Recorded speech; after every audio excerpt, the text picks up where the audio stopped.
മത്തായി സുവിശേഷം 28-ാം അധ്യായത്തിന്റെ 18-ാം വാക്യമാണ്. യേശു അടുത്ത് ചെന്ന് സ്വർഗത്തിനും ഭൂമിയിലും സകല അധികാരവും എനിക്ക് നൽകപ്പെട്ടിരിക്കുന്നു. കർത്താവ് വളരെ സ്പഷ്ടമായിട്ട് പറഞ്ഞ കാര്യമാണ്.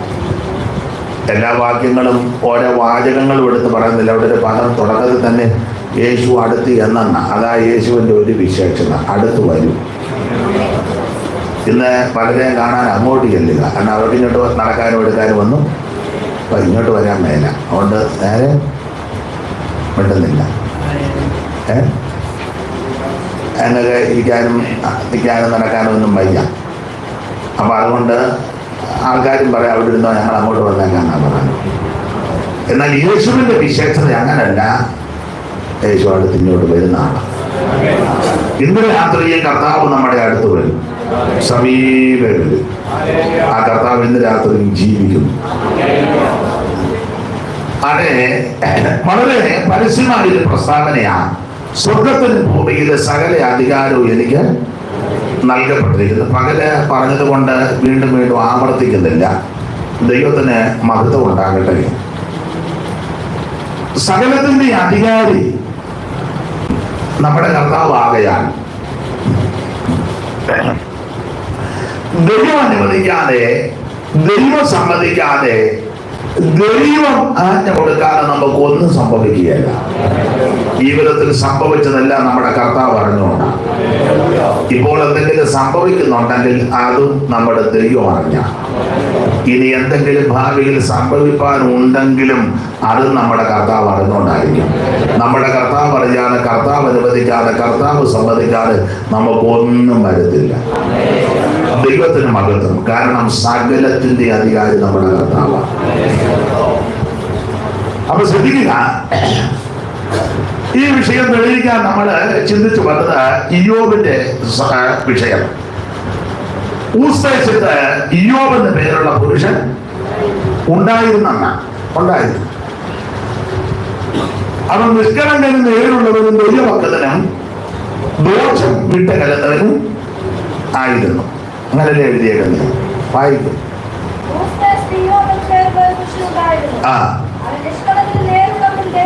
നിഷ്കളങ്കനും നേരുള്ളവനും ദൈവഭക്തനും 4 വിശേഷതകളാ. നിഷ്കളങ്കൻ, നേരുള്ളവൻ, ദൈവഭക്തൻ, ദോഷം വിട്ടുകളത്തവൻ.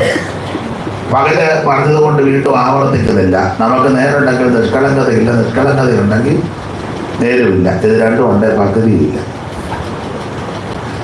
ഇയ്യോബിന് ഈ വിശേഷതകളെല്ലാം ഉണ്ട്. പരമഭക്തനാണ്. അവന് 7 പുത്രന്മാരും 3 പുത്രിമാരും 10 പിള്ളേരുടെ പിതാവ് എന്നുള്ള ബഹുമതി. ഞാൻ പകൽ ഓർപ്പിച്ചല്ലോ, കുഞ്ഞുങ്ങള് ഉള്ളത് ഒരനുഗ്രഹം. ദൈവത്തിന് മഹത്വം. മാത്രമല്ല വലിയ സമ്പന്നനായിരുന്നു. 7000 ആടും 3000 ഒട്ടകവും 500 ഏർ കാളയും 500 പെൺകരുതയുമായ മൃഗസമ്പത്ത്. അപ്പൊ സമ്പന്നനാണ്, വലിയ കാശുകാരനാണ്. അപ്പോൾ ഇയ്യോബിന്റെ ഒരു വിശേഷത വലിയ കാശുള്ളവനുമാണ്. എന്ന് പറഞ്ഞാൽ സമ്പത്ത് വളരെ നന്നായിട്ടുണ്ട്, ബഹുസമ്പന്നനാണ്. അപ്പോൾ ഇയ്യോബ് വലിയ ധനാഢ്യനുമാ, തികഞ്ഞ ദൈവഭക്തനും. അതൊരു നല്ല മാതൃകയാണ്. അങ്ങനെയുള്ള ആൾക്കാർ വിരളമാണ്. തികഞ്ഞ ദൈവഭക്തനും വലിയ ധനാഢ്യനും, അങ്ങനെയുള്ളവരുണ്ട്. നമുക്ക് എന്തെങ്കിലും ഇച്ചിരി കിട്ടിയാൽ മതി, പിന്നെ അലങ്കാരത്തിന് മിണ്ടുന്നില്ല. മിണ്ടണ്ട, ഇങ്ങനൊക്കെ ഇരുന്നാൽ മതി. ഞങ്ങളുടെ ഒരു കൊച്ചമ്മ പിള്ളേരോട് ചോദിച്ചു, എന്നാടാ 2 ഇഷ്ടിക എടുത്ത് വെച്ച് എൻ്റെ ചാട്ടമാണോ എന്ന്. മനസ്സിലായില്ല. വർഷങ്ങൾക്ക് മുമ്പേ പഞ്ചായത്തിൽ നിന്ന് വീട് അനുവദിച്ചു, 2 മുറി. അപ്പം ആ 2 മുറി പണിത് ഇഷ്ടിക കൊണ്ടാണ് പണിത്. അപ്പം ഈ പിള്ളേർ അഹങ്കാരം പറയുകയും പ്രവർത്തിക്കുന്നപ്പോൾ അമ്മ പറയും, എന്നാടാ 2 ഇഷ്ടിക എടുത്ത് വെച്ച് എൻ്റെ ചാട്ടമാണോ എന്നൊക്കെ മനസ്സിലാകുന്നില്ല.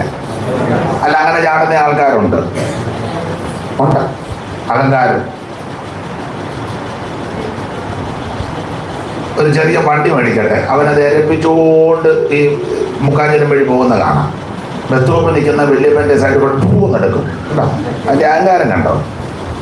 അതേസമയം 50 ലക്ഷത്തിൻ്റെ വണ്ടിയെ ആ കൊച്ചുങ്ങൾ മര്യാദയ്ക്ക് അതിന് പോവുക.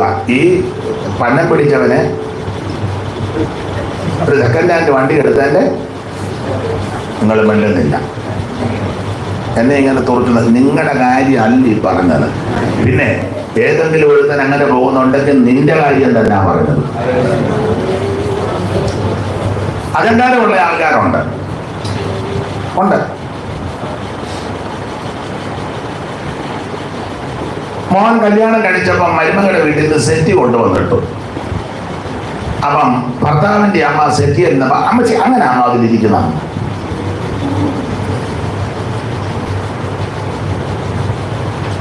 ഒരു കൊരണ്ടി പോലും ഇല്ലാതെ നടന്നവളാണ്. ആകെ ഒരു കൊരണ്ടി ഉണ്ടായിരുന്നു. അതിൻ്റെ ഒരു കാല് കിടന്ന് വലിയമ്മയുടെ പല ഇളകുന്നത് പോലെ ഇളകിയതാ. ആ തള്ളയ്ക്ക് അതും ഈ തള്ള മേടിച്ചതില്ല, മരുമകളുടെ വീട്ടിൽ നിന്ന്. നിങ്ങൾക്ക് മനസ്സിലാകാഴിയാണോ അതോ മനസ്സിലാകുന്നോ? അതോ അതറിഞ്ഞാൽ മതി. അല്ല, അങ്ങനെ അഹങ്കാരമുള്ള ആൾക്കാരുണ്ട് ഉണ്ട്. ഒരല്പ സൗകര്യം ചുറ്റുപാടും വന്നാൽ അഹങ്കരിക്കുന്ന ചിലരുണ്ട്. എന്നാൽ എനിക്ക് മറുവശം അറിയാം. ധനാഢ്യരായ ധാരാളം ആൾക്കാർ അറിയാം എന്ത് വിനയമാണെന്നറിയാം. എൻ്റെ അനുഭവത്തിലുള്ള 1-2 കാര്യങ്ങൾ അതുപോലെ 100 കണക്കിന് ആൾക്കാരുണ്ട്. നമ്മുടെ അനുഭവത്തിലെ കാര്യം വലിയ കൂടുതലും പറയണ്ടേ. ഞാൻ ദുബായി ചെന്നപ്പോൾ ഒരു ഫാമിലിയെ പരിചയപ്പെട്ടുകൊണ്ട് നാട്ടിലെ വീട്ടിലുമൊക്കെ പോയിട്ടുണ്ട്. മണിയാറ്റ് ഫാമിലിയാണ് ഇപ്പോഴും കൊണ്ട് ദുബൈയിലെ റേഞ്ചായന്. അവരുടെ വീട് വടശ്ശേരിക്കരയില്ല. ജയ്സൻ ആ വീട്ടിൽ വന്നിട്ടുണ്ടെന്ന് തോന്നുന്നു. ഉണ്ട്, വലിയ വീടാണ്. എൻ്റെ അറിവ് ശരിയെങ്കിൽ ഏതാണ്ട് 27,000 സ്ക്വയർ ഫീറ്റാണ്. നിങ്ങൾക്ക് മനസ്സിലാകാഴിയാണോ അതോ 27,000? നമ്മുടെ 2 മുറിയും ഹാളും അടുക്കളയും കൂടെ കൂടി 380 ഉള്ളൂ. എന്നാലും നമ്മൾ നിലത്തും താഴെയല്ല നിൽക്കുന്നത്. അതിൻ്റെ മണ്ടയിൽ കയറുന്ന അപ്പുറത്തുകാരെ തെറി പറയുക, നൈറ്റി എടുത്ത് കുത്തിക്കൊണ്ട്.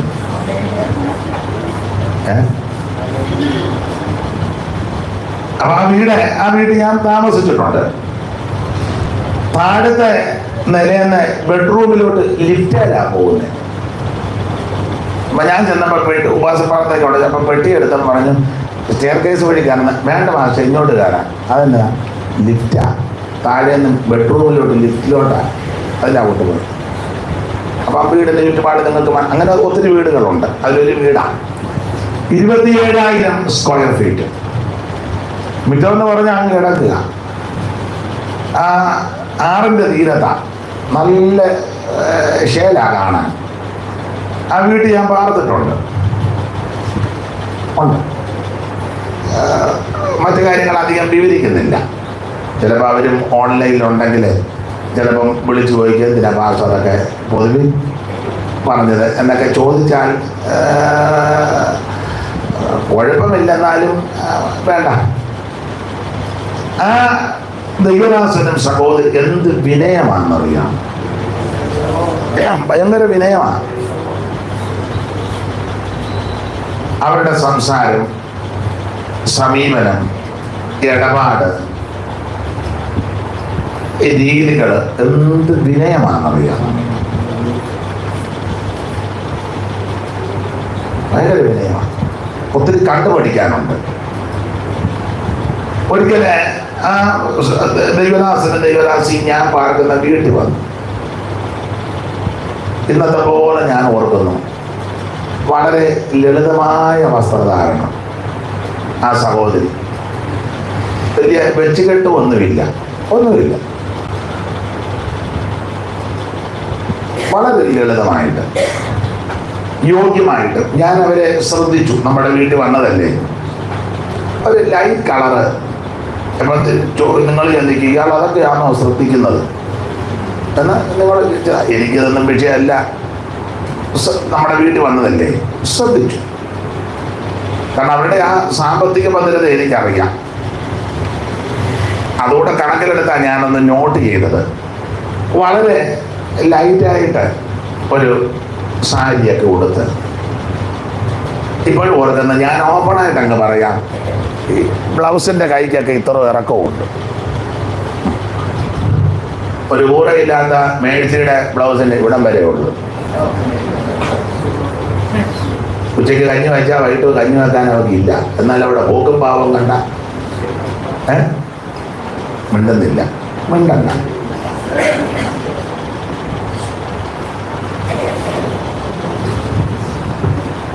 അത് യോഗത്തിൽ നിന്ന് പോളാൻ ചെയ്യാം. എല്ലാവരുടെയും കാര്യമല്ല പറഞ്ഞേ. അദ്ദേഹത്തിന്റെ കുഞ്ഞുങ്ങളെ ഞാൻ ശ്രദ്ധിക്കാറുണ്ട്. വളരെ വിനയമാണ് സംസാരവും സമീപനവും ഒക്കെ. നല്ല കാര്യം നല്ലതാണെന്ന് പറയണ്ടേ. വേറൊരു ഭവനവും എനിക്ക് വളരെ വേണ്ടപ്പെട്ട ഭവനമാണ്. അവിടെയും ഈ സഹോദരന്മാർ വന്നിട്ടുണ്ട്. നമ്മുടെ പുത്തൂരിലെ വീട്, എന്തോ വീട്, എൻ്റെ വീട്. അവർക്ക് പിന്നെ ബിസിനസ്സാണ്. ചേട്ടാനിയന്മാർക്കെല്ലാം കൂടെ എൻ്റെ അറിവ് ശരിയെങ്കിൽ 37 ഫാക്ടറി ഉണ്ട്. Cashew nut factory. ഞെട്ടുന്നില്ലല്ലോ ആരും. നമുക്ക് കടല പൊറിക്കാൻ പോലും കിട്ടുന്നില്ല. എന്നാലും അഹങ്കാരത്തിന് ഞാൻ കൂടെ നമ്മൾ നട്ട്സ് കടിക്കുന്നത്, ബിരിയാണി ചോറിനകത്ത് കിടക്കുന്നത്.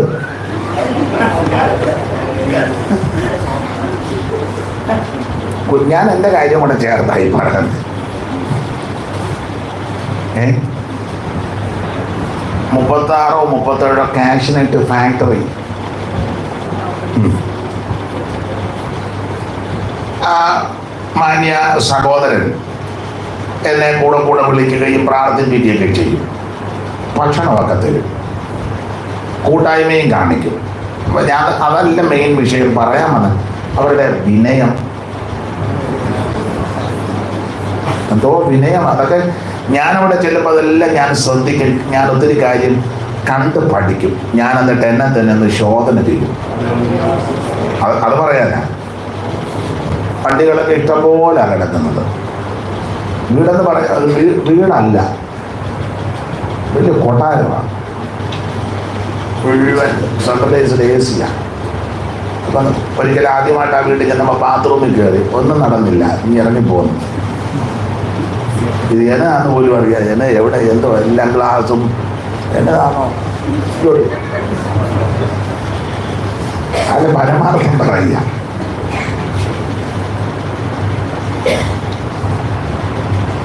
നമുക്ക് ആ ബാത്റൂമിൽ ഇരുന്ന്, ആ ബാത്റൂമിൻ്റെ നാട് എൻ്റെ ഭാഷയാണ്. അവിടെ ചോറ് വിളമ്പി ഉണ്ണാം. അപ്പം ഞാൻ ആ വീട്ടിലൊക്കെ ചെല്ലുമ്പോൾ ആ പിള്ളേരുടെ വിനയം, മൂത്ത പയ്യനും ഇളയ പയ്യനും മോൾ, എല്ലാ വിനയമാണെന്നറിയാം. നമ്മുടെയൊക്കെ വന്ന് സംസാരിക്കുന്നതും കാപ്പി കൊണ്ട് തരുന്നതും അടുത്ത് എന്തോ ദിവസം കണ്ടിട്ടുള്ളതല്ലേ കുഞ്ഞുങ്ങളുടെ വിനയം. അയ്യോ എന്തോ വിനയമാണ്. നമുക്ക് 2 എണ്ണമുണ്ട്. എൻ്റെ ദൈവമേ, അഹങ്കാരത്തിന് കയ്യും കാലും വെച്ച് അങ്ങനെയുള്ള പിള്ളേരും ഉണ്ട്.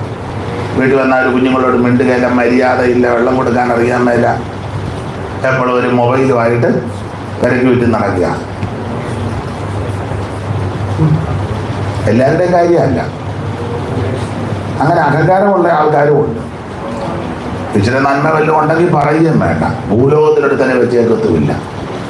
അങ്ങനെ ആണെന്നില്ല പുസ്തകത്തിലെ വാക്യവും 3 നിമിത്തം ഭൂമി, 4 നിമിത്തം അതിന് സഹിച്ചും കൂടാം. ദാസൻ രാജാവായാൽ അവൻ്റെ നിമിത്തം. പിന്നെ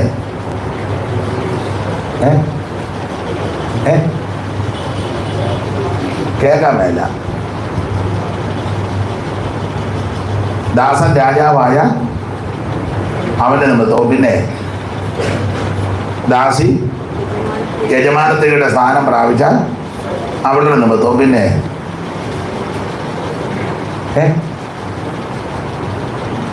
ഇങ്ങനെ വെക്കാതെ കാര്യം എന്തെങ്കിലും ഉണ്ടേ പറ.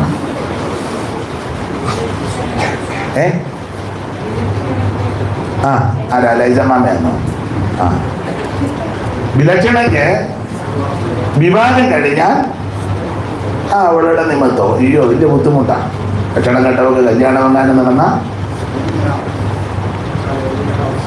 അവൾ ആദ്യം അമ്മായിയമ്മ ഒറ്റക്കൂത്തിന് കൊല്ലും, ഭർത്താവിനെ കാലോടൊക്കെ അടിച്ച് കനാലിൽ കളയും. ലക്ഷണം കേട്ടവളാണ്. ഒന്നും ഞാൻ പറയുന്നില്ല, ഞാനങ്ങ് അടങ്ങുക. അഹങ്കാരമുള്ള ആൾക്കാരുണ്ട്. ഞാൻ വിധിക്കുകയല്ല, ഇങ്ങനെയുള്ള ധാരാളം ധനാഢ്യന്മാരുണ്ട്. അപ്പൊ അവരുടെ ആ വിധേയത്വവും സമീപനവും സംസാരവും ഇതൊക്കെ നമ്മൾ കണ്ടുപഠിക്കേണ്ട കാര്യമാണ്. ഞാൻ സന്ദർഭോചിതമായിട്ട് പറയാം, നിങ്ങളുടെ അറിവിലും കാണും, ഞാൻ എൻ്റെ അറിവിലൊരു കാര്യം പറയാം. അപ്പൊ ഞാനിത് പറയുമ്പോൾ ഓൺലൈനിലുള്ളവരും കേൾക്കുന്നവർ പറയാം, പക്ഷേ ഞങ്ങൾക്ക് ഇങ്ങനെ ചില സംഭവങ്ങൾ അറിയാം. നല്ല കാര്യം, പക്ഷെ എനിക്കറിയാവുന്ന രീതിയോ പറയാൻ പറ്റുമല്ലോ. ഒരു വിവാഹ ശുശ്രൂഷയ്ക്ക് ഞാൻ പോയി, പെന്തിക്കോസ്തുകാരുടെയാണ്. ഇന്നത്തെ പോലെ ഞാൻ ഓർക്കുന്നു. ലക്ഷക്കണക്കിന് രൂപയുള്ള ഒരു കുടുംബമാണ്. ലക്ഷമല്ല, കോടി കാണും. പുള്ളിക്കാരൻ മസ്കറ്റിൽ തന്നെ എത്രയോ കൊല്ലം, 10-45 കൊല്ലത്തോളം. ആകെ ഒരു മോളേ ഉള്ളൂ, ഒറ്റ മോള്. വലിയ വീടും ചുറ്റുപാടുമാണ്. ഭൗതികമായിട്ട് വളരെ മെച്ചപ്പെട്ട കുടുംബമാണ്. ഒറ്റ മോളേ ഉള്ളൂ. ആ പെൺകുട്ടികളുടെ വിവാഹ ദിവസം ഞാനും പോയി. എന്നെ വിവാഹത്തിന് ക്ഷണിച്ചു. ഞാൻ അത്ഭുതപ്പെട്ടു പോയി. തിരുവല്ല ഷാരോനിൽ വെച്ചായിരുന്നു വിവാഹം. ഞാൻ ചില കാര്യങ്ങളൊക്കെ വീക്ഷിക്കും. അതിങ്ങനെയുള്ള സന്ദർഭം വരുമ്പോൾ പറയാൻ വേണ്ടിയാണ്. കാരണം അത് വീക്ഷിച്ചും മനസ്സിലാക്കിയങ്ങളിലേ കൃത്യം പറയാൻ പറ്റും.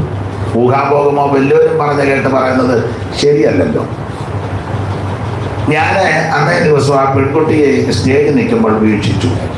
സാധാ ഒരു വേഷമാണ്, വലിയ വേഷം കെട്ടൊന്നുമില്ല.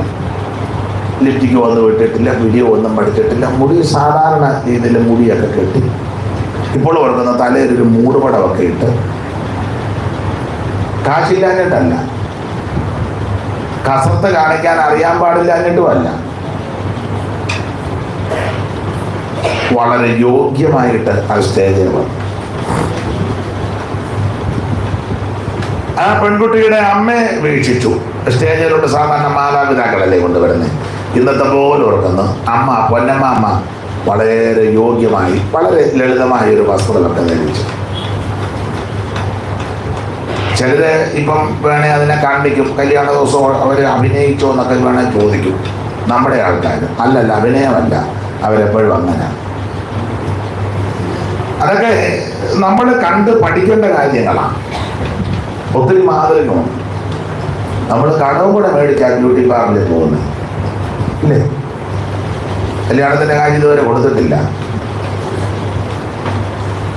പൊതുഭംഗിയൊരു ചെരുപ്പും തെളുതലാന്ന് മിനിമിനിമിനെ ഇല്ലേ ഈ ഡാൻസുകാരിറങ്ങി വരുന്നത് പോലെ വരുന്നതും അത് ഇവിടുന്ന് ഒരു വില പോലെ. മോളെ ഒരുക്കാനായിട്ട് അമ്മയും പോകും ബ്യൂട്ടി പാർലർ. അമ്മയും ഒരു ചെറിയ ഒരുങ്ങി ആ വരവൊക്കെ ഒന്ന് കാണണം. അല്ല, അങ്ങനെയുള്ളവരും ഉണ്ട്. ഇടയ്ക്ക് കയറി ഞാൻ ഇത്രയും പറഞ്ഞതേ ഉള്ളൂ. ചിലർക്ക് അത് ബുദ്ധിമുട്ട് വരുമെന്ന് എനിക്കറിയാം. അത് കുഴപ്പമൊന്നുമില്ല. മാനസാന്തരത്തിനായിട്ട് ദുഃഖിക്കുന്നെങ്കിൽ നല്ലതാണ്. അപ്പൊ ശ്രദ്ധിക്കുക, ഇയോബിന്റെ വിശേഷത വലിയ ധനാഢ്യനുമാ, തികഞ്ഞ ദൈവഭക്തനുമാ. എന്തൊരു ഭക്തനാ. അപ്പൊ കാശിന്റെ പുഷ്പമൊന്നും പുള്ളിക്കില്ല, സമ്പത്തിന്റെ ഹുങ്ക് ഇതൊന്നും പുള്ളിക്കില്ല. കാശ് കൊണ്ട് ദൈവഭക്തനുമാണ്. അങ്ങനെയുള്ള ആൾക്കാർ വളരെ വിരളമാണ്. ചിലർക്ക് ഭക്തിയുണ്ട്, കാശില്ല. ചിലർക്ക് കാശുണ്ടെങ്കിൽ ഭക്തിയില്ല. ഇത് രണ്ടും കൂടെ ഒത്തിണങ്ങിയ ആൾക്കാർ വളരെ വിരളമാണ്. അതിൽ അഗ്രഗണ്യനായി യോബ്. ഏതാണ്ട് 15,000 പേര് വരുന്ന മൃഗസമ്പത്തും തികഞ്ഞ ദൈവഭക്തന്. യോബിന്റെ ഭക്തിയുടെ വിശേഷതയാണ് ഈ പിള്ളേര് 10 എണ്ണമുണ്ട്. പിള്ളേര് വല്ലതും പാപം ചെയ്തോന്ന് അറിയത്തില്ലല്ലോ. അതുകൊണ്ട് വിരുന്നുനാടുകളുടെ വട്ടം തികയുമ്പോൾ ഇയ്യോബ് പിള്ളേരെല്ലാം വിളിച്ചു കൂട്ടും. നന്ന രാവിലെ എഴുന്നേക്കും. നമ്മൾ പകൽ ആ പോയിന്റ് പറഞ്ഞതാ. നന്ന എഴുന്നേക്കുവോ?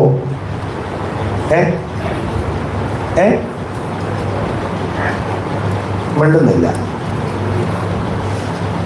ഞാൻ നാളെ നന്നാ രാവിലെ എഴുന്നേക്കണമെന്ന് ഓടുത്തും പറഞ്ഞ തനിക്ക് ഉറക്കമില്ലാതെ ഇരിക്കുന്നതിനും ബാക്കിയുള്ളവരെല്ലാം അവൻ എന്നോട് പറഞ്ഞതാ.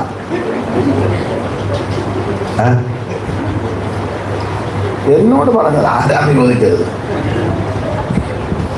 തനിക്ക് ഉറക്കമില്ലാതെ പൊതുപാതിരാക്കി കുത്തിയിരിക്കായി ഞങ്ങൾ എന്നെ എടുക്കണമെന്ന് ഞാൻ അവനോട് പറഞ്ഞു പോയിടാ. വെളുപ്പിനെ എഴുന്നേറ്റ് പാട്ട് പാടി അവൻ എന്നോട് പറഞ്ഞതാ. എന്നാ ചെയ്യുന്നതൊക്കെ എന്നാ നന്ന രാവിലെ എഴുന്നേക്കണം. ഇന്ന് രാവിലെ ചോദിച്ചു നീ അവനെന്ത് രാവിലെ അവൻ 8:30 എഴുന്നേക്കുന്നത്. എന്നോട് പകല് പറഞ്ഞു. അല്ല മോള് 7 7:30 5 കൊണ്ടിരിപ്പുണ്ടായിരുന്നു. 5 മണിക്ക് എഴുന്നേക്കും. നന്നാ രാവിലെ എഴുന്നേക്കണം. അത്തൽമേരി അതിരാവിലെ കൂട്ടരുമായി അങ്ങേ തേടി വന്നു അത്തൽമേരി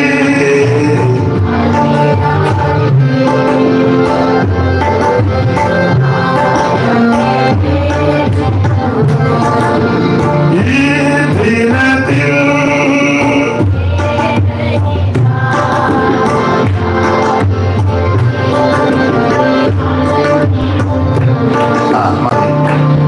ഇപ്പൊ മനസ്സിലായി നന്നാ രാവിലെ ആരൊക്കെ എഴുന്നേൽക്കുന്നുണ്ടെന്ന്.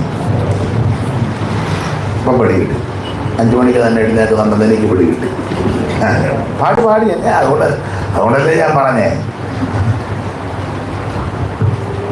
7:30 8:30 എല്ലാം നന്നാ രാവിലെ എഴുന്നേറ്റു. രാവിലെ എഴുന്നേക്കണം. നന്നാ രാവിലെ എഴുന്നേക്കണം. ഇന്ന് വരെ ഈ പ്രഭാതം കാണാത്ത ആൾക്കാരുണ്ട്. ഉഷസ് അതെങ്ങനെ ആയിരിക്കുന്നത് പോലും അവിടെ വിവരിക്കുന്നില്ല.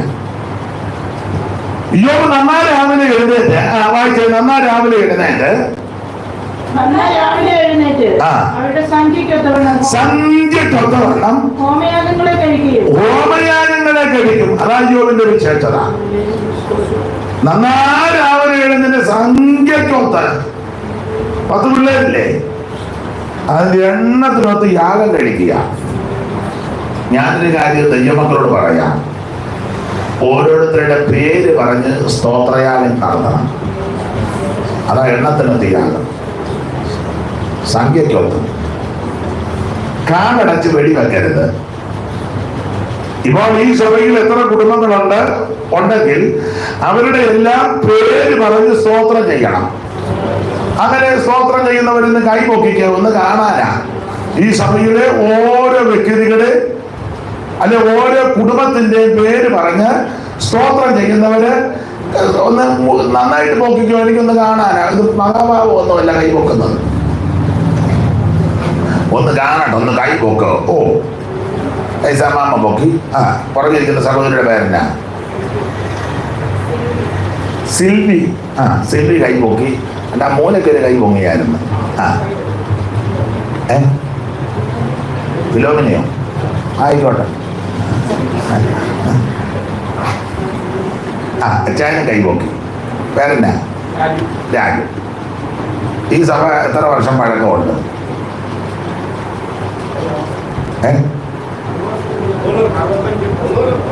എന്തൊരു സാമർത്ഥ്യം. നീ അത് പറഞ്ഞ് അടി ഉണ്ടാക്കരുത്. നിങ്ങൾ തമ്മി ഞാൻ എന്നോട് അറിയാമെന്ന് എനിക്കല്ലേ അറിയാമെന്ന് പറഞ്ഞ് യോഗം കഴിഞ്ഞ് മെലകൻ ഒപ്പിച്ച് വെച്ചേക്കരുത്. ആയിക്കോട്ടെ. എന്നാലും സ്വതന്ത്രം ചെയ്യുന്നില്ലല്ലോ. പഴക്കം പറഞ്ഞിരിക്കുകയാണല്ലോ. സിൽവി ഇവരൊക്കെ അല്ലേ മുക്കിയത്. ഓരോരുത്തരുടെ പേര് പറഞ്ഞ് സ്തോത്രം ചെയ്യണം. അപ്പം പഴയ ആൾക്കാർക്ക് എല്ലാവരും തിട്ടമുണ്ടല്ലോ. പഴയ ആൾക്കാർക്ക് എല്ലാവരും തിട്ടമുണ്ട്. എഴുന്നേക്കല്ലാതെ പരിപാടി നടക്കുകയല്ല. ഓരോ കുടുംബത്തിന്റെ പേര് പറഞ്ഞ്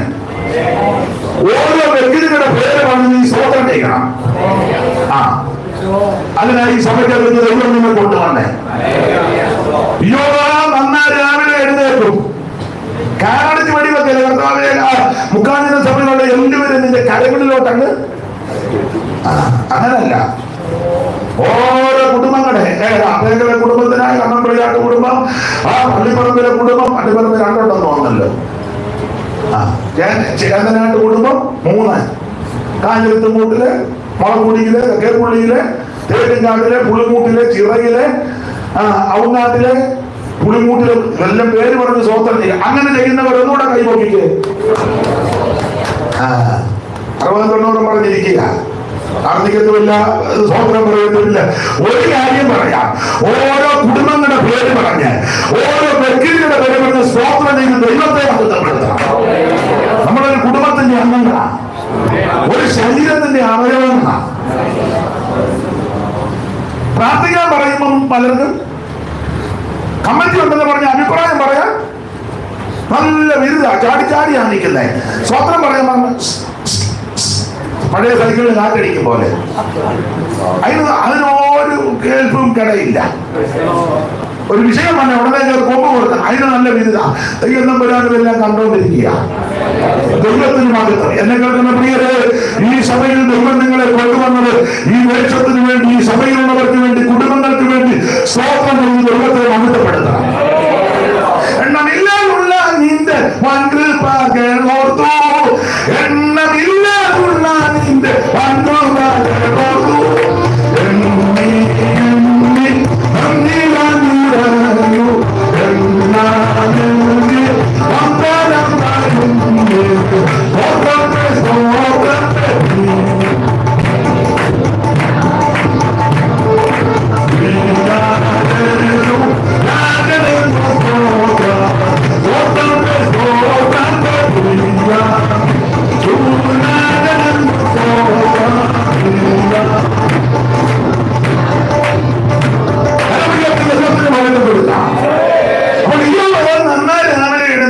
സംഖ്യക്കൊത്ത് ഹോമയാഗം കഴിക്കുന്നു. ഹോമയാഗം എന്തുവാ? ഹോമയാഗം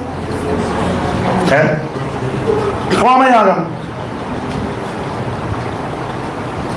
ഒരു യാഗമാണ്. ഹോമയാഗം ഹോമയാഗം എന്തുവാണ്? ഹോമയാഗം തന്നെ കന്നാലിയെ കണ്ടിച്ച് അങ്ങോട്ട് വെച്ച് കത്തിക്കുക, അത്ര തന്നെ.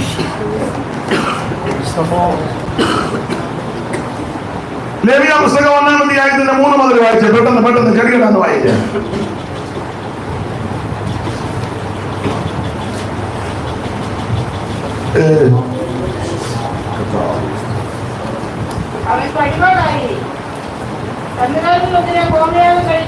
അവൻ വഴിപാടായി കന്നുകാലികളിൽ ഒന്നിനെ ഹോമയാഗം കഴിക്കുന്നു എങ്കിൽ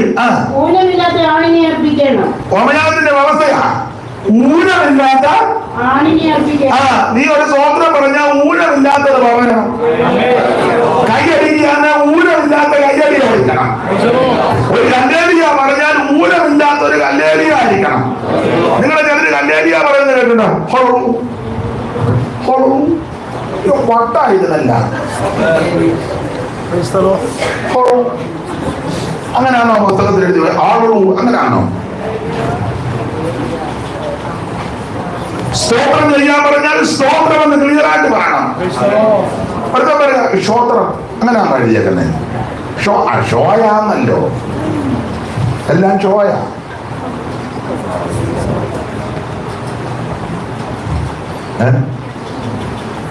എടാ ഊനമില്ലാത്ത അർപ്പിക്കണമെന്ന് ചിലരുടെ കയ്യടി കണ്ടിട്ടില്ലേ? ഇന്നാളൊരുത്തൻ ഇരിക്കുക, അവനും സഭയുടെ മെമ്പറാ. അയ്യോ കമ്മിറ്റി കൂടുമ്പോൾ ഇവന്റെ ചാട്ടം കാണണം, ഭയങ്കര വിരുദ. ആരാധിക്കാൻ പറഞ്ഞാൽ ആരാധിക്കത്തില്ല, കൈയടിക്കാൻ പറഞ്ഞാൽ കൈയടിക്കല്ല, പാട്ട് പാടാൻ പറഞ്ഞാൽ കൂടെ പാടുകയല്ല. 50 കൊല്ലമായിട്ട് ഞാൻ പമ്മിയിരിക്കുക, ഒറ്റ പാട്ട് ഇതുവരെ കാണാതെ.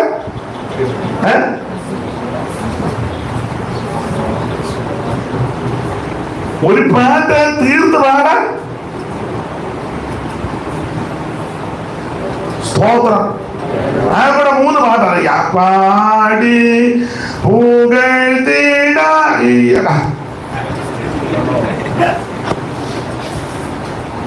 പിന്നെ 2 അത്ഭുതമേശുവിൻ. അത് കേൾക്കുമ്പോ തന്നെ വന്നവനോട് ഇറങ്ങിപ്പോവും.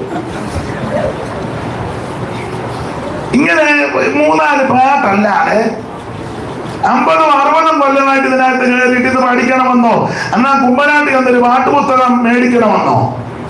എന്നിട്ട് ആദ്യം തന്നെ പാട്ടുപുസ്തകം എന്തിനാടാ ഇങ്ങനെ? ഒന്നും പറയുന്നില്ല ഞാൻ. ദൈവത്തിന് മഹത്വം. ബലാത്കാരികൾ ദൈവരാജ്യം ബലാത്കാരം നൽകിയ ദൈവം നിനക്കായി സ്വാലോകം നന്മയും തരുമ്പോൾ ആത്മികത്തിൽ തീസലോടാകണം. അപ്പൊ ഹോമയാഗത്തിന്റെ പ്രമാണമാവുന്നോട് വായിച്ച ദൈവരാശി കടികളാന്ന് വാങ്ങിയത്. അവൻ വഴിപാടായി കന്നുകാലികളിൽ ഒന്നിനെ ഹോമയാഗം കഴിക്കുന്നു എങ്കിൽ അതിനൊരു ആശയമുണ്ട്. ഹോമയാഗത്തിന് മൃഗമുണ്ട്. ആ മൃഗം എങ്ങനത്തെ മൃഗമാ? അല്ലല്ല, എവിടുന്നാ?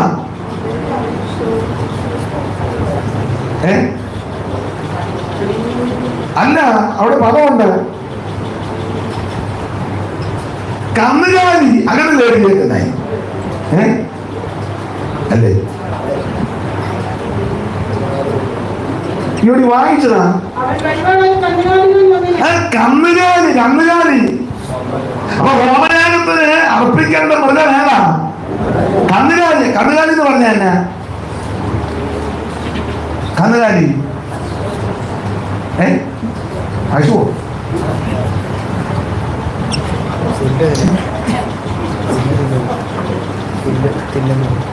കന്നുകാലി.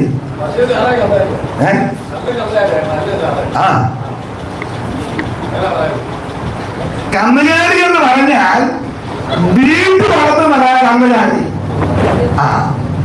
കന്നുകാലി വീട്ടിൽ വളർത്തുന്നതാ. നമ്മൾ പറയില്ലേ വീട്ടിൽ കന്നുകാലി ഒന്ന് വീട്ടിൽ എന്ന് പറഞ്ഞാൽ ഹോമയാഗത്തിന്റെ പ്രധാനം കന്നുകാലികളെ കൊണ്ടുവരണം, കന്നുകാലി ആയിരിക്കണം എന്ന് പറഞ്ഞാൽ യാഗം ആദ്യം നടക്കേണ്ടത് വീട്ടിലാ. വീട്ടിലാ സ്തോത്രം ചെയ്യണ്ടേ.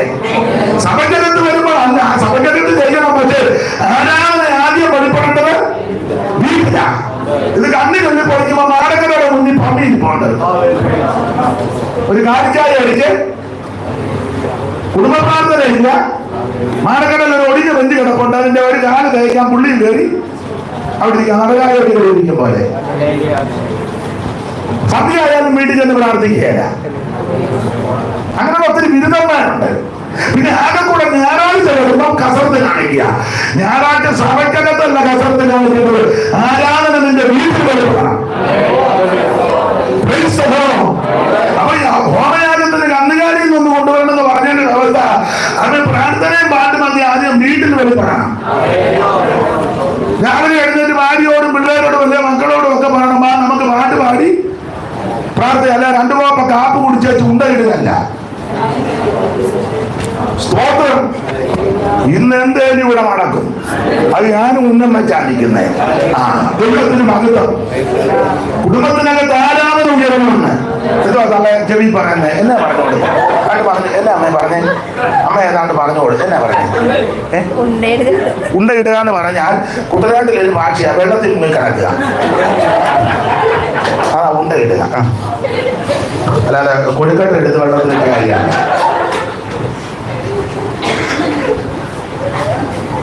ഞാനൊരു കാര്യം ബന്ധുമക്കളോട് പറയുക, ഇഷ്ടപ്പെട്ടാലും ഇഷ്ടപ്പെട്ടില്ലൊരു ആരാധന വീട്ടിൽ വരുത്താം.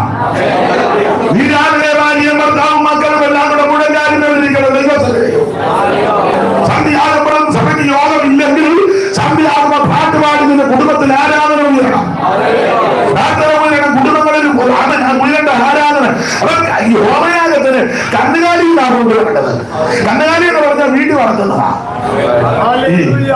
ചന്തപ്പശു കൊണ്ട് വീട്ടിൽ വളർത്തുന്നത് ഇല്ലേ?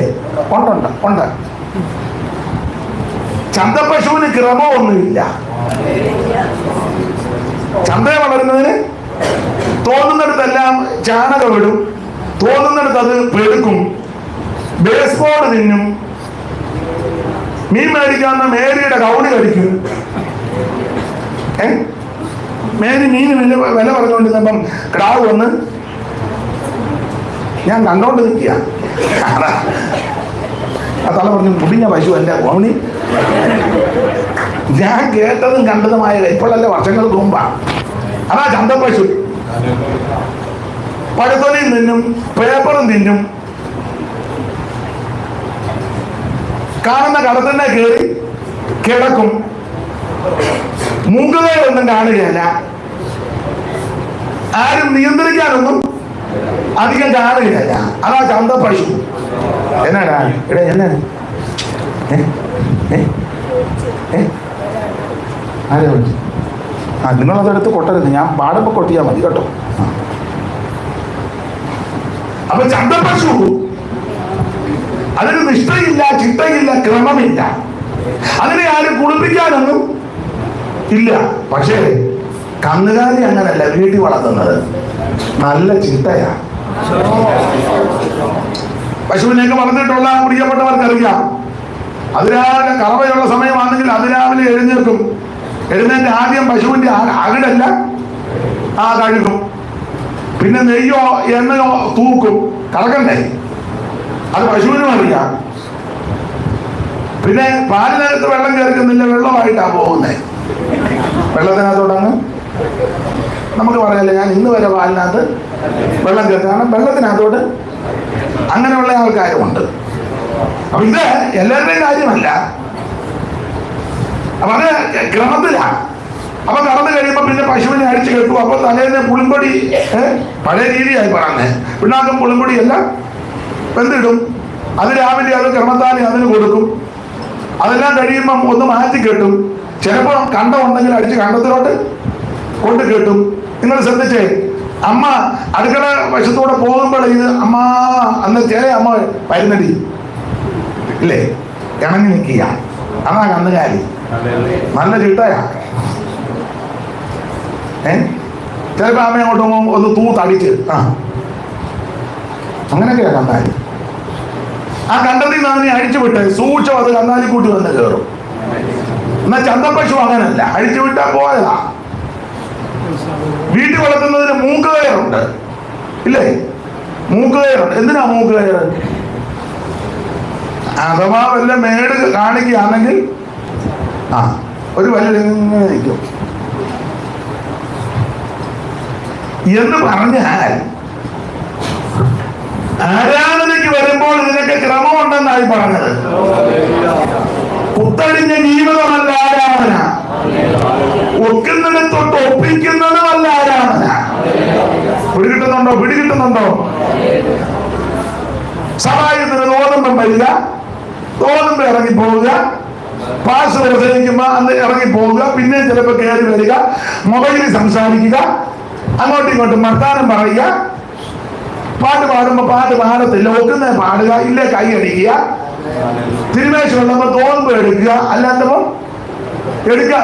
ഒരു ക്രമവും ഇല്ലാതെ ജീവിക്കുന്ന ആൾക്കാരെ കണ്ടിട്ടില്ലേ?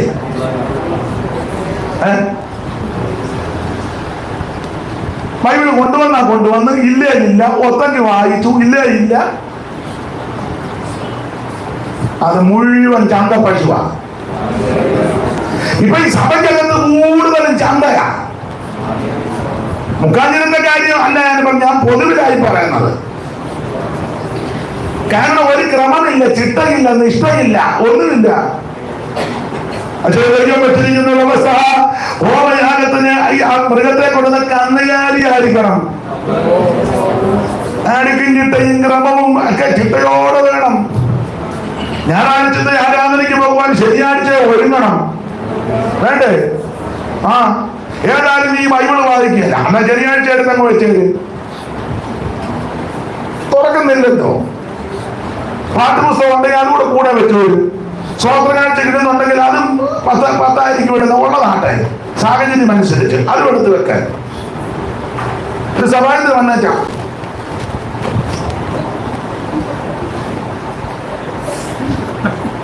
ഭാര്യ ഭർത്താവും കൂടാ.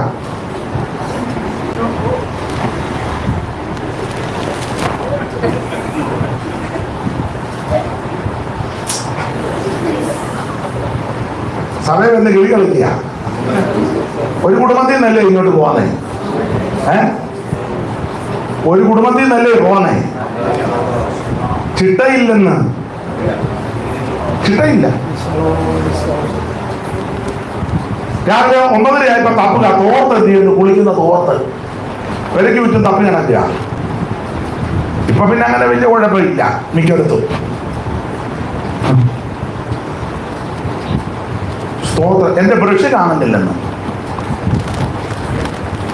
എന്തിനാ നിങ്ങളുടെ ബ്രഷ്? ഞാൻ ഇന്നലെ തേച്ചാൽ ഈ ഭിത്തിയുടെ പറമ്പിലാ വെച്ച. ഭിത്തിയുടെ പറമ്പിലാണോടാ ബ്രഷ് വെക്കുന്നേ? അത് വെയിലടിക്കുന്ന ബ്രഷ് ആയിരിക്കും വെക്കുന്നേ. മനസ്സിലാകുന്നില്ല അല്ലേ? മനസ്സിലാകുന്നില്ലേ? മനസ്സിലായാ മതി. ഇതൊക്കെ ക്രമമുണ്ടെന്ന്. എണ്ണക്കുപ്പിയുടെ അടപ്പ് കണ്ടില്ലെന്ന്. ഒരു വീട്ടിൽ നിൽക്കുമ്പോ സംസാരിച്ച പാചകം ഞാൻ കേട്ടതാ. എണ്ണക്കുപ്പിയുടെ നോക്കിയപ്പോ അതിനകത്ത് പാറ്റ ഇറങ്ങിയിരിക്കുന്നത്. ഞാൻ പറഞ്ഞ മനസ്സിലായോ? ക്രമമില്ല.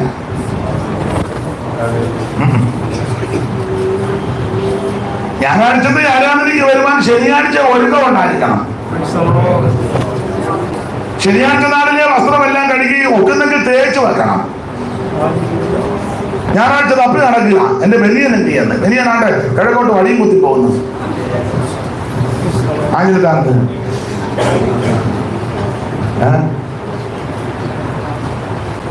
എന്റെ ചെരുപ്പ് കാണുന്നില്ലെന്ന്. എന്നാ അവൻ ഇട്ടോണ്ട് പോയായിരിക്കും.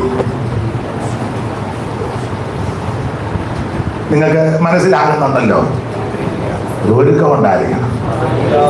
യഹോവയുടെ ആലയത്തിലേക്ക് പോകാമെന്ന് അവരെന്നോട് പറഞ്ഞപ്പോൾ നെഞ്ചുവേദന ഉണ്ടായെന്നല്ല, പിന്നെയോ സന്തോഷം ഉണ്ടായെന്ന. സ്തോത്രം. ആലയത്തിലേക്ക് പോകുമ്പോൾ ഒരു ആനന്ദമാണ്. അവിടെ ചെന്ന് നിങ്ങളുള്ള പകുതിയോട് ഞാൻ ആരാധിക്കുമെന്നാണ് ദാവീദ് പറഞ്ഞ. യഹോവയുടെ ഒരു കാര്യം അപേക്ഷിച്ചു, അത് തന്നെ ഞാൻ യഹോവയുടെ മനോഹരത്തെ കാണുവാൻ മന്ദിരത്തിൽ ധ്യാനിപ്പാൻ എന്റെ ആയുഷ്കാലമൊക്കെ കണ്ടോ. ആരാധനയ്ക്ക് ഒരു ഒരുക്കം വേണം, ഒരു തീക്ഷ്ണതയൊക്കെ വേണം, ചിട്ട വേണം, ക്രമം വേണം, എല്ലാം വേണം. ആ വരുന്ന വരവ് കാണുമ്പോൾ തന്നെ തൃപ്തിയായിരിക്കണം. ഞായറാഴ്ച ഇത് കൊളക്കോഴി വരുമ്പോൾ പമ്മിയുള്ള വരവ്. വെളിയിൽ നിന്ന് നോക്കാം, വന്നാലോട്ട് കയറുകയില്ല. ഈ നോട്ടമൊക്കെ കാണുമ്പോഴേ ഗുണമുള്ള കേസൊന്നും അല്ല. എന്നാൽ ആരാധനയ്ക്ക് വരുന്ന ചിലരെ കണ്ടേ നല്ല തീക്ഷ്ണതയോടെ, ഭക്തിയോടെ, ഒരുക്കത്തോടെ. നിങ്ങൾ ചില സഹോദരിമാരൊക്കെ, ഞങ്ങൾ സ്റ്റേജിൽ ഇരിക്കുന്നതുകൊണ്ട് ചില കാര്യമൊക്കെ ശ്രദ്ധിക്കും. കയറി അവിടുന്ന് വന്ന് ഇവിടെ വന്നിരുന്ന് ബാഗ് തുറന്ന് പിന്നെ തലയിലിരുന്ന് തുണിയെടുത്തൊന്ന് കുടഞ്ഞ് എല്ലാവരും ഒന്ന് നോക്കി, എന്നാലും ഒരു പാട്ട് കഴിഞ്ഞു.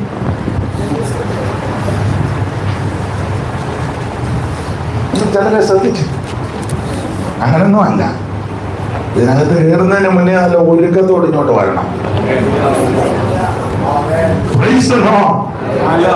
നല്ല ഒരുക്കം ഉണ്ടായിരിക്കണം. ഞങ്ങൾ പാർത്തിയിടും നിത്യ നിന്റെ യാത്രയെ ഞങ്ങൾ എന്നും നിന്റെ ശക്തിയാ ഞങ്ങൾ പാർത്തിയിടും നിന്റെ നിന്റെ ശക്തിയാ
വഴിപാടായി കന്നുകാലികൾ ഒന്നിനെ ഹോമയാഗം കഴിക്കുന്നു. വഴിപാടായി കന്നുകാലികൾ ഒന്നിനെ ഹോമയാഗം കഴിക്കുന്നു എങ്കിലും ഊനമില്ലാത്ത ഊനമില്ലാത്തതിനെ അർപ്പിക്കണം. ഒരു സ്തോത്രം പറഞ്ഞാൽ നല്ല പയർ പോലെ നിൽക്കണം. ഒരു കല്യാണി ഈ രോഗികളും വയ്യാത്തവരുമുണ്ട്, അവരെ നമുക്കറിയാം, അവരുടെ കാര്യമല്ല. തീരെ അവശരായവരും രോഗികളുമായ പ്രിയപ്പെട്ടവരുണ്ട്, അത് നമുക്കറിയാമല്ലോ. ഒരു കുഴപ്പവുമില്ലാത്ത നീയെ കുഴപ്പിയാൽ ദൈവം നിന്നെ വിടുകയില്ല. സ്തോത്രം. ചിലക്ക് ആരാധനയ്ക്ക് വന്നിരിക്കുമ്പോ ശബ്ദവും ഇല്ല, മിണ്ടാട്ടവും ഇല്ല, ഉരിയാട്ടമില്ല. അത് കഴിയുമ്പോഴൊന്നും പറയാം അണ്ണാക്കാന്നറിയാമോ? മിതത്തെ പറഞ്ഞ ചില്ലെന്നാണ് നിൽക്കുന്നത്, ചില്ലാൻ കിടക്കുന്നത് പോലെ. പ്രാർത്ഥനയ്ക്ക് വന്നിരിക്കുമ്പം ഇരിപ്പൊക്കെ കണ്ടാൽ നമ്മൾ ഒരു പാവത്താനല്ല, വിഷത്തിന്റെ പിത്താണ്.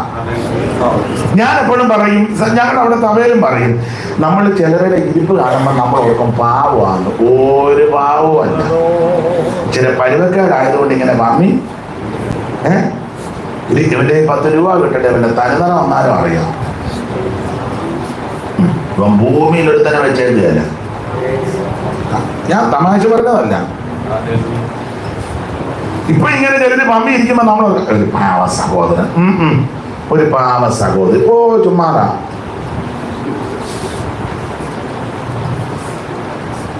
പണ്ട് 2 പാവ സഹോദരിമാര് സഭയിൽ പാവങ്ങളാ, പാവ സഹോദരിമാരാ. ഒരിക്കലും ഇവിടുത്തെ ഉപദേശി വിസിറ്റിങ്ങിന് പോയി, 2 അടുത്തടുത്താണ് താമസിക്കുന്നത്. അപ്പം വലിയ കയ്യാലയാണ്.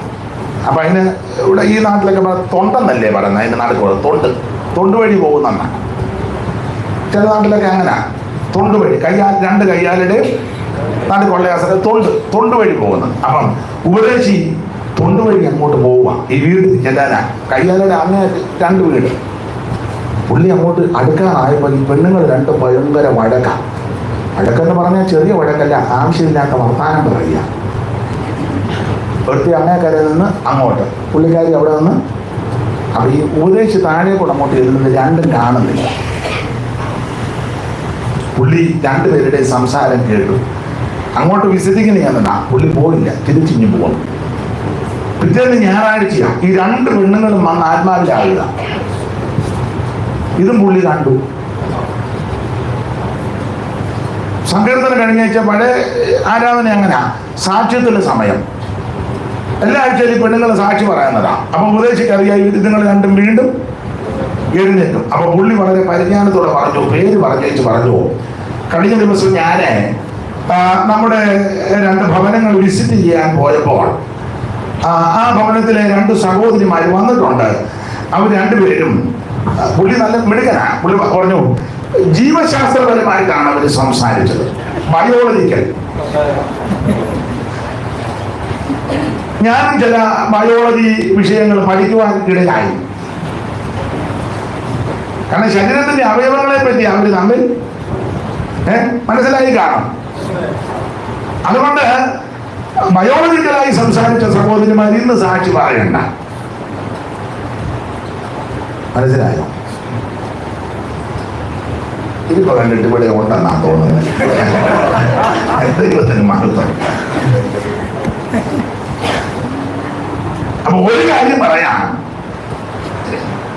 ഹോമയാഗത്തിന് ഊഴമൊന്നും ഉണ്ടായിരിക്കരുത്. കർത്താവിന്റെ ദാസൻ മുമ്പേ പറഞ്ഞ പോലെ നാളെ ഒരു സ്തോത്രം പറയുവാൻ അവസരം കിട്ടുമെന്ന് ആരറിഞ്ഞു? നാളെ വൈകിട്ട് ഇവിടെ നിന്ന് കൈയടിക്കാൻ പറ്റുമോ എന്ന് ആരറിഞ്ഞു? നാളെ ഒരു ഹല്ലേലൂയ പറയുവാൻ ആർക്കുണ്ടാകുമെന്ന് ആരറിഞ്ഞു? ഞാൻ ഭയത്തോടെ പറഞ്ഞ് നിൽക്കുന്ന നിപ്പിൽ ആ സ്ട്രോക്ക് ഉണ്ടാകട്ടെ. ഇവിടെ ആർക്കും വരാതിരിക്കട്ടെ, നമ്മുടെ അറിവിലുള്ളവർക്കും ആർക്കും വരാതിരിക്കട്ടെ, വന്നവരെ പിടിപ്പിക്കട്ടെ. പക്ഷെ ഇതൊക്കെ കാണുകയും കേൾക്കുകയും ചെയ്യുന്ന ലോകത്തിലാണ് ഞാനും നിങ്ങളും പാർക്കുന്നത്. അതുകൊണ്ട് ലഭിക്കുന്ന അവസരം മക്കത്തിൽ ഉപയോഗിച്ചോണം. കൈക്ക് ആരോഗ്യമുള്ളപ്പോൾ കൈയടിച്ച് ദൈവത്തെ മനസ്സിൽപ്പെടുത്തണം. ശബ്ദമുള്ളപ്പോൾ ശബ്ദം ഉയർത്തി ദൈവത്തെ ശ്രദ്ധിക്കണം. നടക്കാൻ ആരോഗ്യമുള്ളപ്പോൾ നടന്നുകൊണ്ട് ദൈവത്തെ ആരാധിച്ചോണം. കൊടുക്കാൻ സാവകാശമുള്ളപ്പോൾ കർത്താവിന്റെ വേലയ്ക്ക് സാഹചര്യം അനുസരിച്ച് കൊടുത്തോണം. നാളത്തെ ദിവസം നമുക്കോണം അല്ല. അലമേറെ ചൊല്ലുവാനില്ല, നാളെന്നത് ദിനകുള്ളതല്ല.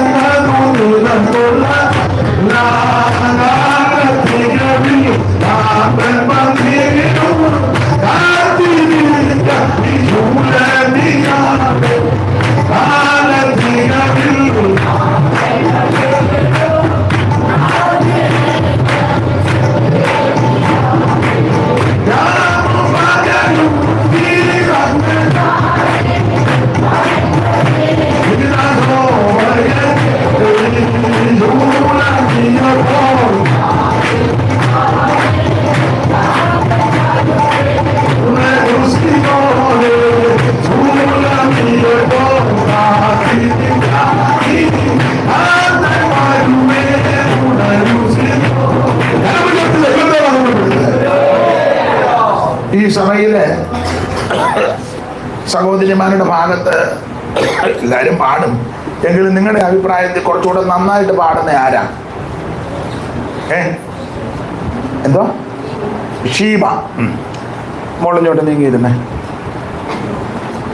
പക്ഷെ നിരങ്ങാതെ ഇങ്ങോട്ട് എഴുന്നേറ്റ് വാ, പറ്റി ഇങ്ങോട്ട് നീങ്ങി മോളിഞ്ഞു വാ, ഇവിടെ വന്നിരിക്കും, വാ ഇവിടെ വന്നിരിക്കും, എഴുന്നേറ്റ് ഇവിടെ വന്നിരിക്കും, ഇതിവിടെ വന്നിരിക്കും. ഒരു കാര്യത്തിന് ഷീബ കസാര ദൈവദാസരുടെ പെട്ടക്കിട്ടെ.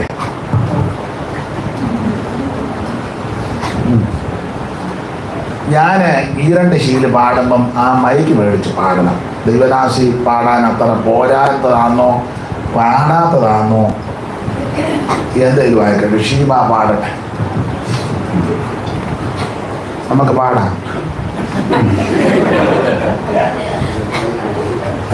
ശിവ പാടുന്ന വാസക്ക് ഇഷ്ടമല്ലെന്ന് തോന്നുന്നു. ഞാൻ പറഞ്ഞല്ലോ അവിടെ.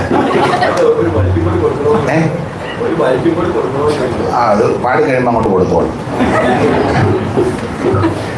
എല്ലാവർക്കും ഓരോ ഫുട്ബോൾ കൊടുക്കാൻ പറഞ്ഞ പോലെ.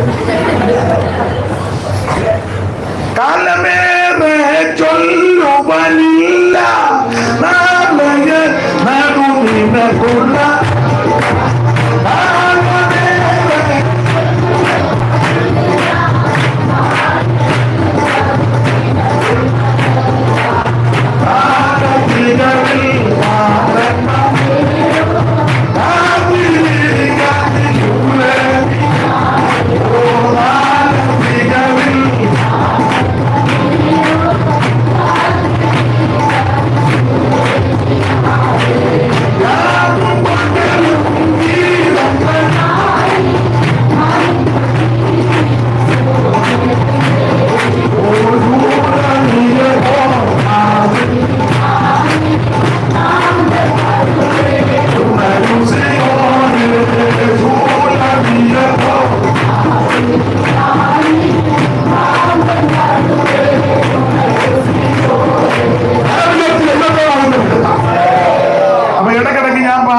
അറിയാവുന്ന പാട്ടാണെങ്കിൽ മൈക്ക് മേടിച്ച് പാടണം. പാടിക്കഴിഞ്ഞാൽ മൈക്ക് കൊടുത്തേക്കണേ.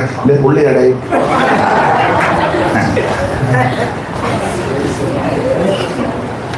അപ്പൊ ശ്രദ്ധിക്കുക, യാഗം കഴിക്കുമ്പോൾ, ഹോമയാഗം കഴിക്കുമ്പോൾ ഊനമില്ലാത്തതിന് വേണം അർപ്പിക്കാൻ. ഊനമുള്ളതിനെ അർപ്പിച്ചാൽ ദൈവം പ്രസാദിക്കത്തില്ല. മലാക്കി വായിക്കുന്നതിന് ദേവന് കൊണ്ട് കൊടുത്തേ ബോധിക്കുമോ? ഇല്ല. ദേവാദിദേവനാകുന്ന കർത്താദികർത്താവാകുന്ന രാജാതിരാജാവാകുന്ന സർവജ്ഞനായ ദൈവത്തെ ആരാധിക്കുമ്പോൾ ഊനമില്ലാതെ വേണം. അതെ, ഞാൻ ആ മാല വന്ന് വിടുകയാ. ഇയ്യോബ് പരമഭക്തനുമാ, വലിയ ധനാഢ്യനുമാ, ഭയങ്കര ധനാഢ്യനാ, പക്ഷെ നല്ല ഭക്തനുമാ. അതുകൊണ്ട് വിരുന്നുകാരകൾ വട്ടം തെളിയുമ്പോൾ അതിനെപ്പറ്റി വേദപഠിതാക്കളൊക്കെ പറയുന്നത് പിള്ളേരുടെ ബർത്ത്ഡേ ആണെന്നാ പറയുന്നത്. ആയിക്കോട്ടെ, ബർത്ത്ഡേക്ക് പുതിയ ഡ്രസ്സുമൊക്കെ മേടിച്ച് കേക്കും ഒക്കെ മുറിച്ച് തോരണമൊക്കെ തൂക്കി മെഴുകുതിരി കത്തിച്ച് അങ്ങനെയുള്ള പെന്തിക്കോസുകാരും ഇപ്പോൾ ഇല്ല.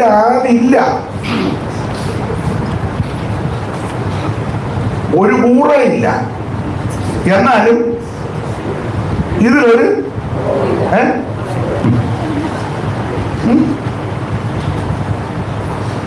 പിള്ളേർക്ക് ബർത്ത്ഡേ അന്നേ കേക്ക് മുറിക്കുകയും തോരണം തൂക്കുകയും പുതിയ ഡ്രസ്സ് കൊടുക്കുന്ന നല്ല വിഷയം. നീ കുഞ്ഞുങ്ങളുമായിട്ട് ദൈവസന്നിധിയിലിരിക്കണം. അതാ പ്രധാന വിഷയം. കുഞ്ഞുങ്ങളുമായിട്ട് നന്നാ രാവിലെ എഴുന്നേറ്റ് ദൈവസന്നിധിയിലിരിക്കണം. എന്റെ ദൈവമേ, എന്റെ കുഞ്ഞിന് 1 വയസ്സും കൂടെ ദൈവം കൊടുത്തു, എന്റെ മോനെ 1 വയസ്സും കൂടെ ദൈവം കൊടുത്തു. അനേകം കുഞ്ഞുങ്ങളില്ലാതെ മാറപ്പെടുമ്പോൾ, അനേകം കുഞ്ഞുങ്ങൾ ചെറുപ്പത്തിൽ മാറ്റപ്പെട്ടപ്പോൾ ദൈവം ഞങ്ങൾക്ക് തന്നിരിക്കുന്ന തലമുറയ്ക്കായി ദൈവത്തിന് സ്തോത്രം. ഇതാ ചെയ്യണ്ട. അല്ലാതെ സേമിയ പായസം വെച്ച് വാസക്ക് 1 ഗ്ലാസ് കൊടുത്ത് ആക്ക് മുഴുവൻ നിന്ന് അച്ഛനിരുന്ന് കുടിച്ച് പകരം തമ്പിച്ച്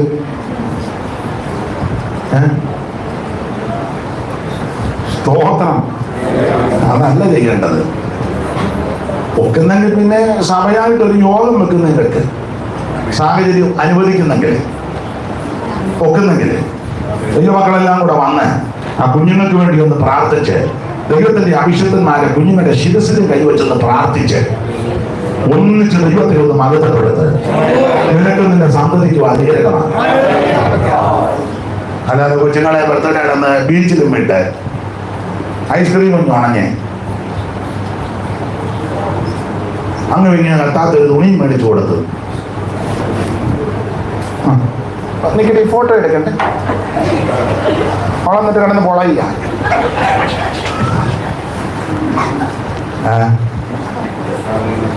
നിങ്ങൾ ഇഷ്ടപ്പെട്ടാലും ഇഷ്ടപ്പെട്ടില്ല, ഞാൻ ഇതൊക്കെ പറഞ്ഞ് പോവും. നാളെ വിളിക്കണ്ട. സ്തോത്രം. കുഞ്ഞുങ്ങളുമായിട്ട് ദൈവസന്നിധിയിലിരിക്കെ, കുഞ്ഞുങ്ങളെ ദൈവകരങ്ങളിലോട്ട് കൊടുക്കേ. മക്കളെ ഭോഗത്തിന്റെ അവകാശം ഉദരബലം ദൈവത്തിന്റെ പ്രതിഫലമല്ലേ? ഓർത്തോർത്ത് സ്തോത്രം ചെയ്യണം. എന്റെ ദൈവം എന്റെ കുഞ്ഞിന് ഒരു വയസ്സോട് ദൈവം കൊടുത്തു, ദോഷനെ ശാന്ത കാത്തു. ഈ ദുഃഖലോകത്തിൽ, പാപലോകത്തിൽ, അക്രമവും അനീതിയും വഞ്ചനയുമുള്ള ലോകത്തിൽ എന്റെ കുഞ്ഞുങ്ങളെ നഷ്ടപ്പെട്ടു പോകുന്ന ദൈവകരമില്ല.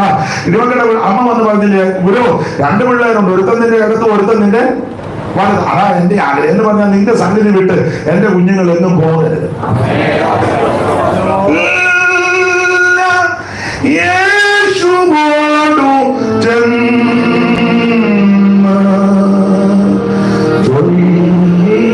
ചൊല്ലിടുമ്പോൾ താൻ കേൾക്കൂ.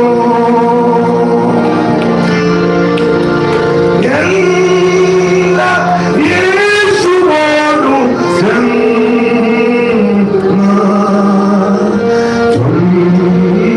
ചൊല്ലിടുമ്പോൾ താൻ കേൾക്കും.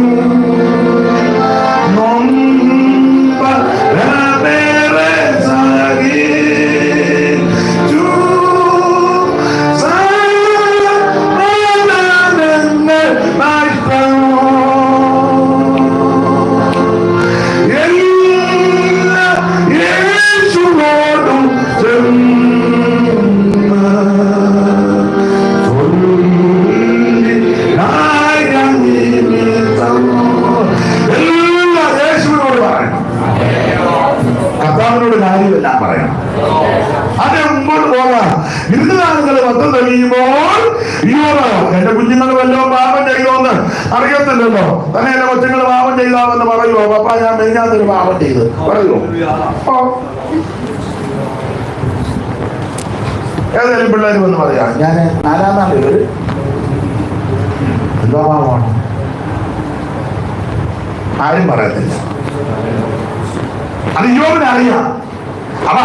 അബദ്ധത്തിലും അവരെന്തേലും പാപം ചെയ്താലും പരിഹാരം ഉണ്ടാക്കട്ടെ. അതിന് വിരുന്ന ആളുകൾ വട്ടം ചെയ്യുമ്പോൾ പിള്ളേരെ എല്ലാം കൂടെ വിളിച്ചു കൂട്ടി എണ്ണത്തിനൊത്ത് സംഖ്യക്കൊത്ത്, അങ്ങനെ അല്ലേ? സംഖ്യക്കൊത്തന്നല്ലേ?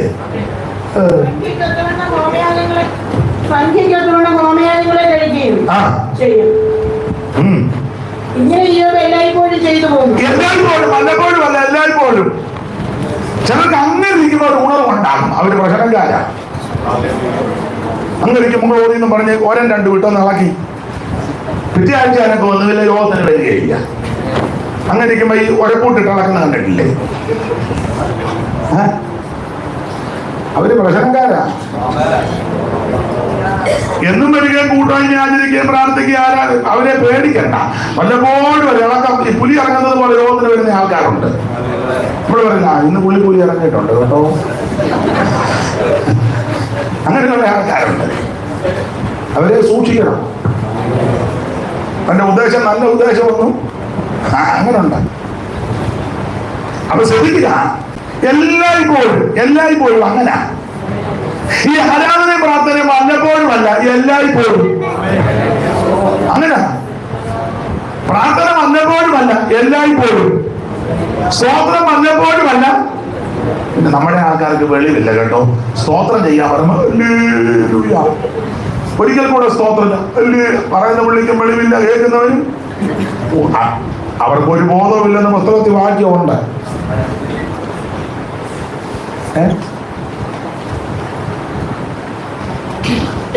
മനസ്സിലായില്ലേ? എന്നെ സ്തോത്രം ചെയ്യാൻ പറയുമ്പോ സ്തോത്രം എന്ന് തന്നെ പറയണം. ഇനി നടത്തിപ്പുകാരും അത് വിവരത്തോടെ പറയണം. ഒടുവില് ഹല്ലേലൂയ പറയാനാണല്ലോ സാധാരണ. അപ്പൊ അതങ്ങനെ പറയണം. കരമുയർത്തി ഹല്ലേലൂയ പാടാം. ഇത് ഒടുവിൽ പറയാം. നമുക്ക് കരമുയർത്തി സ്തോത്രം ചെയ്യാം. ഹല്ലേലൂയ. വെളിവും വെള്ളിയാഴ്ച എന്ന് പറയുന്നത് ഒരെണ്ണത്തിന് 40-50 വയസ്സായി. ഇനി എന്ത് വെളിവുണ്ടാകാൻ കടയിൽ കിട്ടുവായിരുന്നെങ്കിൽ വൈകുന്നേരം പോയി മേടിച്ച് 50 രൂപ കടയിലോട്ട് കിട്ടുകയില്ല. ഞാൻ എന്നെയും കൂടെ പ്രതിയാക്കിയായി പറയാൻ ദൈവത്തിന് മഹത്വം. വല്ലപ്പോഴുമല്ല, എല്ലായ്പ്പോഴും. നിങ്ങൾക്ക് വചനത്തിലൊക്കെ തിട്ടമുള്ളവരുണ്ടല്ലോ. രേഖതനിക്ക് വിരോധമായി എഴുതിയെന്ന ദാനിയേലിന് അറിവ് കിട്ടിയപ്പോൾ ഒരു പദമണ്ഡവൻ താൻ മുമ്പ് ചെയ്തു വന്നതുപോലെ. അങ്ങനെ പ്രശ്നം വന്നപ്പോൾ ഒരു പ്രാർത്ഥനയല്ല, പ്രശ്നമില്ലാത്തപ്പോൾ പ്രാർത്ഥിക്കുന്നുണ്ട്. വിഷയം വന്നപ്പോൾ ഒരു പ്രാർത്ഥനയല്ല, വിഷയമില്ലാത്തപ്പോൾ ഉപവസിക്കുന്നുണ്ട്. പോരാട്ടം വന്നപ്പോൾ ഒരു പ്രാർത്ഥനയല്ല, പോരാട്ടമില്ല അധികമില്ലാത്ത സമയത്ത് പ്രാർത്ഥനയ്ക്ക് മുടക്കമൊന്നുമില്ല. ഇവിടുത്തെ ഉപവാസ പ്രാർത്ഥന ഞാൻ പറയാറുണ്ട്. ഉപവാസ പ്രാർത്ഥനയല്ല, എനിക്ക് എന്റെ ഭാഷയല്ല കേട്ടോ. അത് ഉപവാസ പ്രാർത്ഥന എന്നല്ല ഞാൻ പറയുന്നത്. കിണ്ണനടി എന്നാ. കിണ്ണനടി മനസ്സിലായില്ല? കിണ്ണനടി അതിനാന്ന് ചില അമ്മമാർക്ക് ഞാനിപ്പോ പറയാൻ, ആ അമ്മയ്ക്കൊക്കെ മിക്കവാറും മനസ്സിലാണ്. അമ്മയുടെ പേരെന്റെ അമ്മ കണ്ണാടിയമ്മ. അന്നമ്മയ്ക്ക് അറിയാം. 65 വയസ്സുണ്ടോ? 70 പറയണ്ടേ? അമ്മയ്ക്ക് അങ്ങ് നാണോ? 70 എന്നെ? ആ 70 ഉണ്ട്. ആ അപ്പം അന്നമ്മയ്ക്ക് അറിയാം ഞാൻ പറയുന്ന കാര്യം പെട്ടെന്ന്. വേറെ ചിലർക്കും അറിയാം. ഇതായിരുന്നു അത് അന്നമ്മയ്ക്ക് മാത്രമല്ല എന്നൊക്കെ അറിയാം. ഇത് കഴിയുമ്പോൾ നിങ്ങൾ പറയും. അപ്പൊ ശ്രദ്ധിക്കുക. കിണ്ണനടി ഉപവാസ പ്രാർത്ഥന എന്നല്ല, കിണ്ണനടി. അതെല്ലാം ഞാൻ തെളിയിക്കാൻ പോവാ. പണ്ട് കാലത്ത്, ഇപ്പോൾ അങ്ങനെ എല്ലാ വീട്ടിലും കാണുന്നില്ല, ചില വീട്ടിൽ കാണുമായിരിക്കും. എന്റെ കുഞ്ഞുനാളിൽ ഞാൻ കണ്ടിട്ടുണ്ട്, എന്റെ അമ്മ ചെയ്ത് കണ്ടിട്ടുണ്ട്. ഈ കോഴിയെ അടക്കി വെക്കും. മുട്ട, പൊരുന്ന കോഴി. അത് താറാമുട്ടയും കോഴിക്കാണ് വെക്കുന്നത്. കോഴിയുടെ മുട്ടയും കോഴി തന്നെയാണ് പൊരുന്നത്. താറാവ് പൊരുന്നിരിക്കുന്നില്ലല്ലോ. അപ്പം കോഴിമുട്ട കൂടുതൽ വെക്കാൻ, താറാമുട്ട അത്രയും കൂടുതൽ വെക്കാൻ ഒക്കത്തില്ല. താറാമുട്ട കൂടി വന്നാൽ 8-9 വെക്കുള്ളൂ. കോഴിമുട്ട 10-15 ഒക്കെ കോഴിയുടെ വലിപ്പം അനുസരിച്ച്. അപ്പൊ അമ്മ ചെയ്യുന്ന ഞാൻ കണ്ടുണ്ട്. ഞങ്ങളുടെ അമ്മ ചെയ്യുന്നതാണ്. എല്ലാവരും അങ്ങനെ ആണോ എന്ന് അറിയത്തില്ല. ഈ വലിയ ഉരുളി ഉണ്ട് അമ്മ ചെയ്യുന്നത്, ഈ ഓട്ടുരുളി. അതിനകത്ത് ഉമി ഇടും. മുഴുത്ത ഉരുളിയാ. ഉമി ഇട്ടേച്ച് ഈ മുട്ട ഇങ്ങനെ ഓരോന്നോരോ. ആദ്യം ഒരു മുട്ട വെക്കും, അതിൻ്റെ ചുറ്റും 3 മുട്ട, പിന്നെ 6 മുട്ട. അങ്ങനെ കോഴിയെ പിടിച്ചിരുത്തും. ഈ കോഴി ഈ മുട്ടയുടെ പുറത്തിരിക്കും. അത്യാവശ്യം കാര്യത്തിനെ കോഴി വെളിയിലോട്ട് പോവുള്ളൂ. അവിടെ ഇരിക്കും, പോകുകയല്ലേ. ഈ ചൂടും പിടിച്ച് ഇങ്ങനെ ഇരിക്കുക, പൊരുന്നിരിക്കുക. തെറ്റിക്കാരനെ ക്ഷമിക്കണം. എനിക്ക് തോന്നുന്നത് താറാമുട്ടയ്ക്കാണ്ട് 28 ദിവസവും കാണ്ടിരിക്കണം. കോഴിമുട്ടയ്ക്ക് 20-21 തോന്നുന്നു അല്ലേ അല്ലേ? 21. ആ, നമ്മുടെ ഉപവാസ പ്രാർത്ഥന തന്നെ.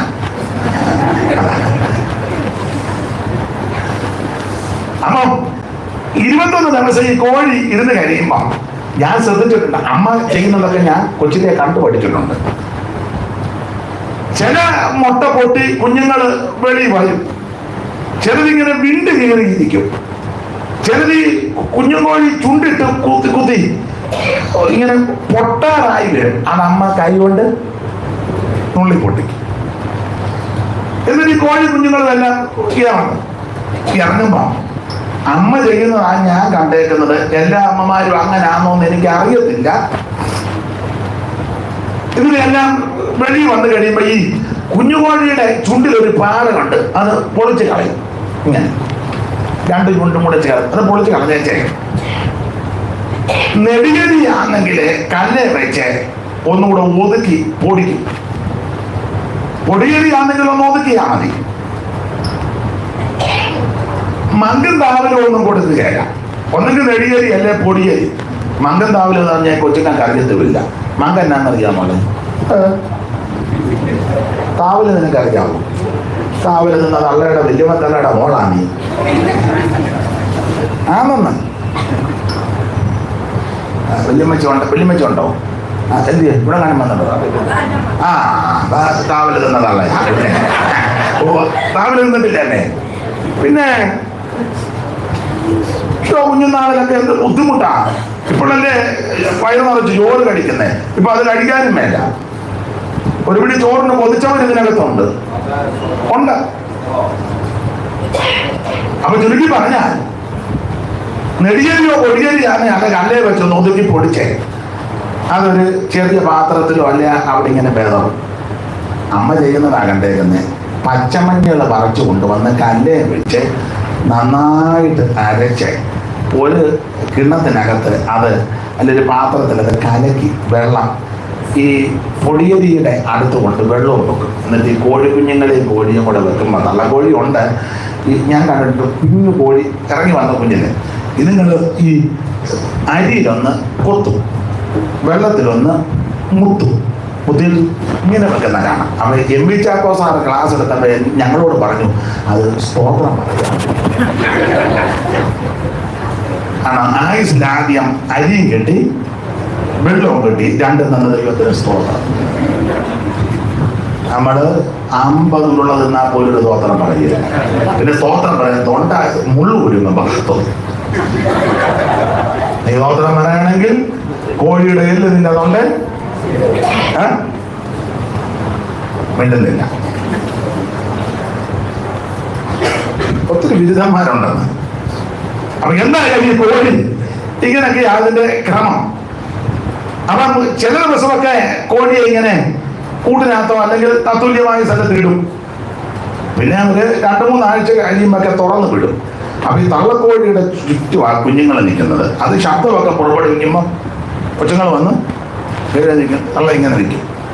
എന്നാൽ ചില ബിരുദന്മാര് കുഞ്ഞുങ്ങളുണ്ട്. ഇവന്മാര് ഈ തള്ള ശബ്ദമുണ്ടാക്കും, ചെകഞ്ഞും പെറുക്കിയും കൊത്തിയും മുറിച്ചും ഒക്കെ ഇട്ട് കൊടുക്കും. കുഞ്ഞുങ്ങൾ അത് കൊത്തി അമ്മയുടെ അടുക്ക നിന്ന് ഇതെല്ലാം കൊത്തി തിന്നണം. ഇതാ അതിന്റെ ക്രമം. എന്നാൽ ചില ബിരുദന്മാര് കുഞ്ഞുങ്ങളുണ്ട്, കോഴിക്കുഞ്ഞുങ്ങള്. അവിടെ ഇവിടെ ചില ഞാഞ്ഞൂലിനെ കണ്ടോണ്ട് തള്ള എടുക്കുന്ന അങ്ങോട്ട് ഓടും, ഞാഞ്ഞൂലിന്റെ പുറകെ. അന്നേരം കോഴിയെ കൊത്തിച്ചിറക്കി അന്ന് മുതലേ മേളിൽ 3-4 കക്ഷികൾ വട്ടമിട്ട് പറക്കുന്നുണ്ട്, പുള്ളും പരുന്തും ഇല്ലേ. പണ്ട് കുഞ്ഞുനമ്പിയാർ പറഞ്ഞവര് പ്രാവും പരുന്തും പറന്നു നടക്കുന്നു. പഠിച്ചല്ലേ? പഠിച്ചില്ലേ? അയ്യോ,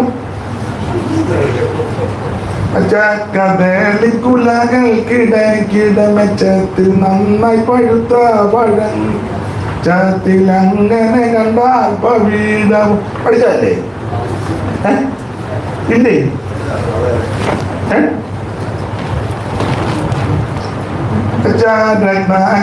ഒന്നിച്ചുകൊണ്ടുള്ള മലകൾ കൊണ്ടു വിധാനി ചിതൊക്കെയും മാലോകരൊക്കെയും ചങ്കിച്ചു. അതിനകത്തൊരു വരിക, പക്ഷികൾ വന്നി പഴുത്ത പഴങ്ങളുടെ ഭക്ഷിക്കുമാറില്ല ഭീതി. പ്രാവും പരുന്തും പറന്നു നട. പഠിച്ചതല്ലേ?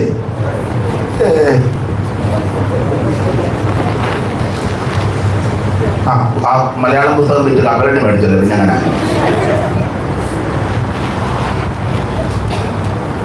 അപ്പൊ ഈ പ്രാവും പരുന്തും എല്ലാം ഇങ്ങനെ പരുന്തും പുള്ളും ഒക്കെ വട്ടം നിൽക്കുക. അമ്മയുടെ ചിറകിന്റെ കീഴിൽ നിന്ന് ഞാനൂലിനെ കണ്ട് ഞാനൂലിനെ പിടിക്കാൻ അല്ലെ കൊത്താൻ കോഴിക്കുഞ്ഞ് കുഞ്ഞങ്കോഴി പോകുമ്പോൾ മേളിൽ നിന്ന് പാല് വന്ന് റാഞ്ചി കൊണ്ടങ്ങ് പോകും. അന്നേരം കോഴി പോക്കും. ചില കോഴിയൊന്നും പറക്കും, ഉയരത്തിൽ പറക്കാൻ ഒക്കത്തില്ലല്ലോ. അപ്പൊ ചിലപ്പം അമ്മയോ വീട്ടുകാരോ അറിയും കോഴിക്കുഞ്ഞിനെ പുള്ളു. അപ്പൊ ഇത് എടുത്ത് ചിലപ്പോ പ്ലാവിന്റെ കവട്ടയിലോ മാവിന്റെ കവട്ടയിലോ തത്തുല്യമായി മരക്കൊമ്പെ കൊണ്ടുവന്ന് ഇങ്ങനെ വെച്ചിരിക്കുക. അന്നേരം ചിലപ്പോ കട്ടയ്ക്കോ കമ്പിനോ ഒക്കെ എറിയും. ചിലപ്പം താഴെ വീഴും. അങ്ങനെ ഈ കുഞ്ഞങ്കോഴി പത്തോന്ന് കരിയുടെ പുറത്തോട്ട് വീഴുമ്പോൾ നമ്മൾ ഓടിച്ചില്ല. നോക്കുമ്പം പരുവക്കാട് കിടക്കുക. ഇതിന്റെ കാലേ കിട്ടിയതല്ലേ, 2 കൊത്തുമൊക്കെ കൊത്തിയതാ. പിന്നെ ചെയ്യുന്ന പരിപാടി ഈ കുഞ്ഞൻകോഴി എടുത്ത് ഞാൻ ചെയ്തിട്ടുണ്ട്. അമ്മ പറഞ്ഞു തന്നതനുസരിച്ച് അവിടെ കൊണ്ട് ഇളത്തുണ്ണയിലോട്ട് വെച്ച് ഇതുപോലെ തന്നെ അമ്മ പച്ചമഞ്ഞളുണ്ടെങ്കിൽ എടുത്ത് കല്ലേ വെച്ച് നന്നായിട്ട് അരച്ച് അത് ചാന്താക്കി ഈ കോഴിയുടെ ദേഹവാസകലം എല്ലാം പെരട്ടി ഒരു പരുവത്തിൽ അപ്പം ഇങ്ങനെ കിടക്കുക. അതിനെ ഇട്ടേച്ച് പിന്നെ അതിൻ്റെ ശാസ്ത്രീയ വശം എനിക്കറിയത്തില്ല. ചെറിയ കിണ്ണമുണ്ട്, കിണ്ണം ഇങ്ങനെ കൊണ്ടുവന്ന് കോഴിക്കുഞ്ഞിവിടെ കിടക്കുക. ഇങ്ങനെ കിണ്ണം ഇങ്ങനെ വെക്കും, ഒരു കമ്പ് ഉതക്കി കൊടുക്കും. അടിയിൽ കിടപ്പുണ്ട് കക്ഷി ഏതാ ഉള്ളിൻ്റെ കാലേ കയറിയത്. അതിനെ വിട്ടേച്ച് കിണ്ണം ഇങ്ങനെ വെച്ച് ഒരു കമ്പ് ഇങ്ങനെ വെച്ചേച്ച് വേറൊരു ചെറിയ കമ്പ് എടുത്തേച്ച് അമ്മ ഇങ്ങനെ ഈ കിണ്ണത്തിൻ്റെ മേളിൽ ഇങ്ങനെ അടിക്കും. ഇങ്ങനെ നല്ല മുഴക്ക.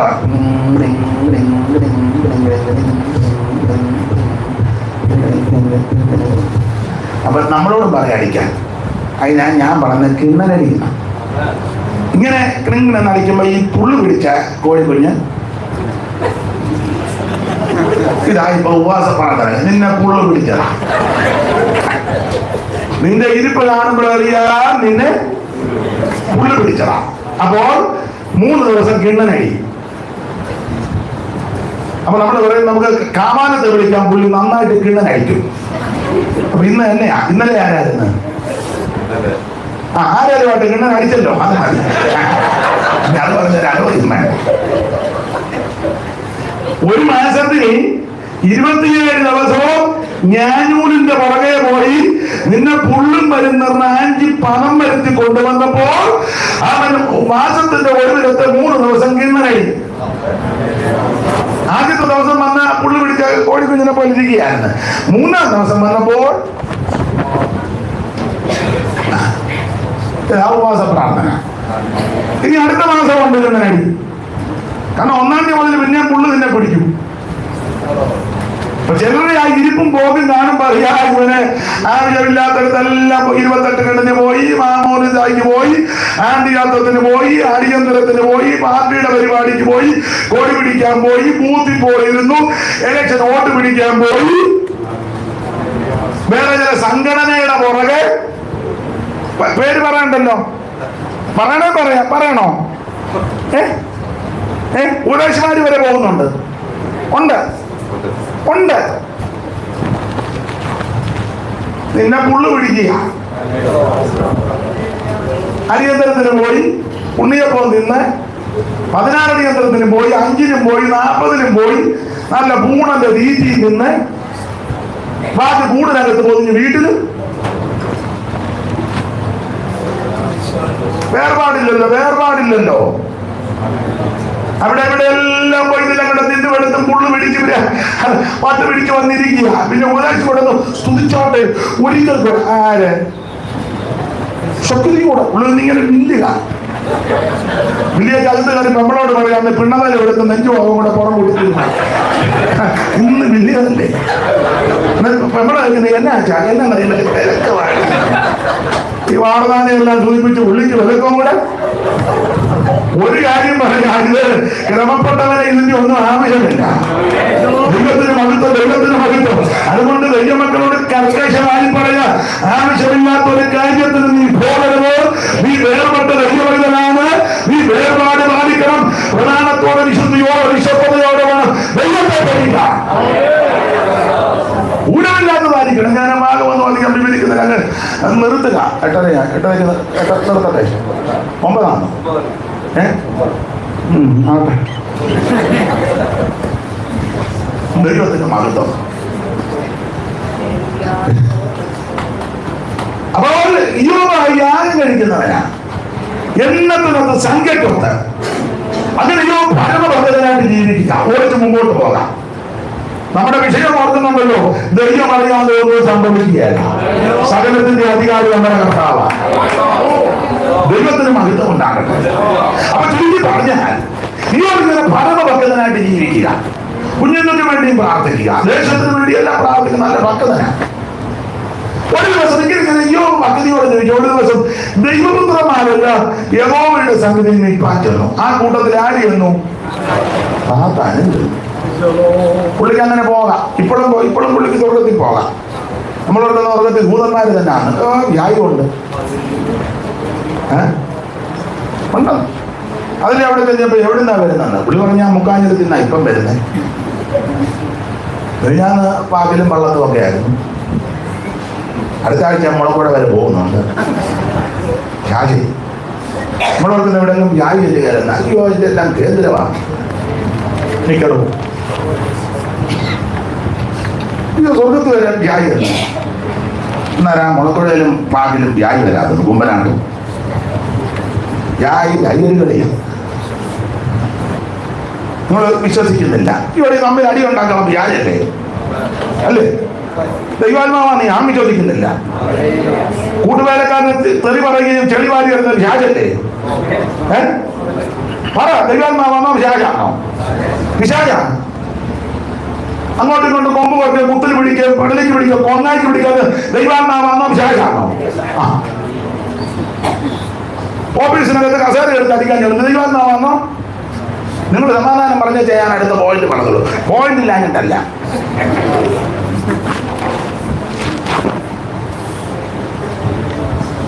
ദൈവത്തിന് മഹത്വം. ദൈവപുത്രന്മാരില്ല യഹോവയുടെ സന്നിധിയിൽ നിൽപ്പാൻ ചെന്നു. സാത്താനും ചെന്ന വായിച്ച ദൈവദാസി 2-ാം അധ്യായത്തിന്റെ 1 മുതൽ വായിക്കുക. അപ്പൊ സാത്താൻ ചെന്ന അപ്പൊ ഈ യോബിനെ പറ്റി ഈ ദൂതന്മാരെല്ലാം കൂടെ നല്ല നിലയെ സാക്ഷിച്ചു. 1-ാം അധ്യായത്തിൽ നല്ല നിലയെ സാക്ഷിച്ചു. അപ്പൊ ഈ ദൂതന്മാരും ദൈവം എല്ലാം പറഞ്ഞു, സ്വർഗത്തിൽ സഭ കൂടി. സ്വർഗത്തിൽ അങ്ങനെ സഭ കൂടി, ഇടയ്ക്കിടയ്ക്ക് കൂടും. നമ്മൾ കൂടുമ്പോഴൊന്നുമല്ല. നമ്മൾ കൂടിയ അഭിപ്രായ വ്യത്യാസം പറഞ്ഞ അലമ്പ ഉണ്ടാക്കിയ പിന്നെ കൂടാതിരിക്കുന്ന നല്ലത്. അവിടെ സ്വർഗത്തിൽ സഭ കൂടി. സഭ കൂടിയപ്പോൾ അന്നത്തെ വിഷയം ഇയ്യോബാണ്. അപ്പൊ ദൂതന്മാരെല്ലാം പറഞ്ഞു, ഇയ്യോ പുള്ളിക്ക് നാശമുണ്ടല്ലോ, അതിന്റെ അഹങ്കാരമില്ല, പ്രാർത്ഥിക്കും, യാഗം കഴിക്കും, സ്വോത്രം, നല്ല മനുഷ്യനാണ്. ശാശ്വതെല്ലാം കേട്ട് നിൽക്കുക. അപ്പൊ ദൂതന്മാരെല്ലാം യോവനെ പറ്റി നല്ല രീതിയിലായി പറയാൻ. കാശുണ്ടെങ്കിലും പുള്ളിക്ക് അതിന്റെ അഹങ്കാരമില്ല, പ്രാർത്ഥിക്കും, ഹോമയാഗം കഴിക്കും, പിള്ളേരുടെ സംഖ്യ കൊത്തിയ, നന്നാ രാവിലെ എഴുന്നേൽക്കും, പക്വതനാ, നിഷ്കളങ്കനാ, നേരുള്ളവനാ. അപ്പൊ യോവനെ പറ്റി നല്ല നല്ല കാര്യങ്ങൾ പറയുക. ഇതെല്ലാം പറയുന്നത് ഒടുവിൽ പിശാച് എഴുന്നേറ്റു. അങ്ങനെ ഈ സഭയിലാണെങ്കിലും വഴക്കുണ്ടാക്കുന്നവൻ ഒടുവിലല്ലേ? അതോ യോഗം തുടങ്ങുന്നത് തന്നെ നമുക്ക് വഴക്കുണ്ടാക്കി വെച്ച് യോഗം തുടങ്ങാം? ആരും ഇന്നുവരെ ഒടുവില്ല. ഒന്നെങ്കിൽ സാക്ഷിക്ക് ഒരു പൂള് വെച്ചേച്ച് ഇരിക്കും, ഇല്ലെങ്കിൽ ഒടുക്കാം. ആശീർവാദം കഴിയും വരുമ്പോൾ ചാടും. ചാടി മുറ്റത്തോട്ട് ഇറങ്ങിയേച്ച് ഇറങ്ങി വരുന്നവരോട് കയറി അങ്ങനെ ശാശ പൂളമാണ്. ചുരുക്കി പറഞ്ഞാൽ ഒടുവിൽ സാധാരണ അങ്ങനെ എഴുതുന്നത്. ഒടുവിൽ എഴുന്നേറ്റ് പറയാം, നിങ്ങളെല്ലാം യോവനെ പറ്റി ഇങ്ങനെ നല്ല കാര്യം പറഞ്ഞു. അവൻ പക്കുന്നതിനൊന്നുമല്ല, അവൻ ദൈവഭക്തനുമല്ല. അവനെ ഇഷ്ടംപോലെ സമ്പത്തുള്ളത് കൊണ്ട് അവൻ ഇങ്ങനെ നീ അവനെ ചുറ്റും വേലി കെട്ടിയിരിക്കുന്നു. അങ്ങനല്ലേ എഴുതിയിരിക്കുന്ന? വായിച്ചേ 1-ാം അധ്യായത്തിലല്ലേ 12 മുതലല്ലേ?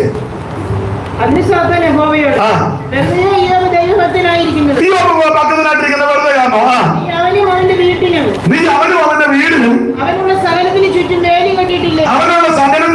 വേലി അയ്യോ ഇങ്ങനെ പ്രാർത്ഥിച്ച് ഭക്തിയോട് സ്തോത്രമൊക്കെ പറഞ്ഞിരിക്കുന്നത് ഭക്തനായിട്ടല്ല, നീ അവനെ ചുറ്റും വേലി കേട്ടിട്ടുണ്ട്. ദൈവത്തിന് മഹത്വം. അതുകൊണ്ടാണ് ഇങ്ങനെ പ്രാർത്ഥിക്കുകയും സ്തോത്രം ചെയ്യല്ല. ഇപ്പം ഭക്തനല്ല. യോവനെ പറ്റി സാത്താൻ ഇങ്ങനെ അപമാനം പറഞ്ഞു. അപ്പൊ ദൈവം എന്നാ പറഞ്ഞ അടുത്ത വാക്യം,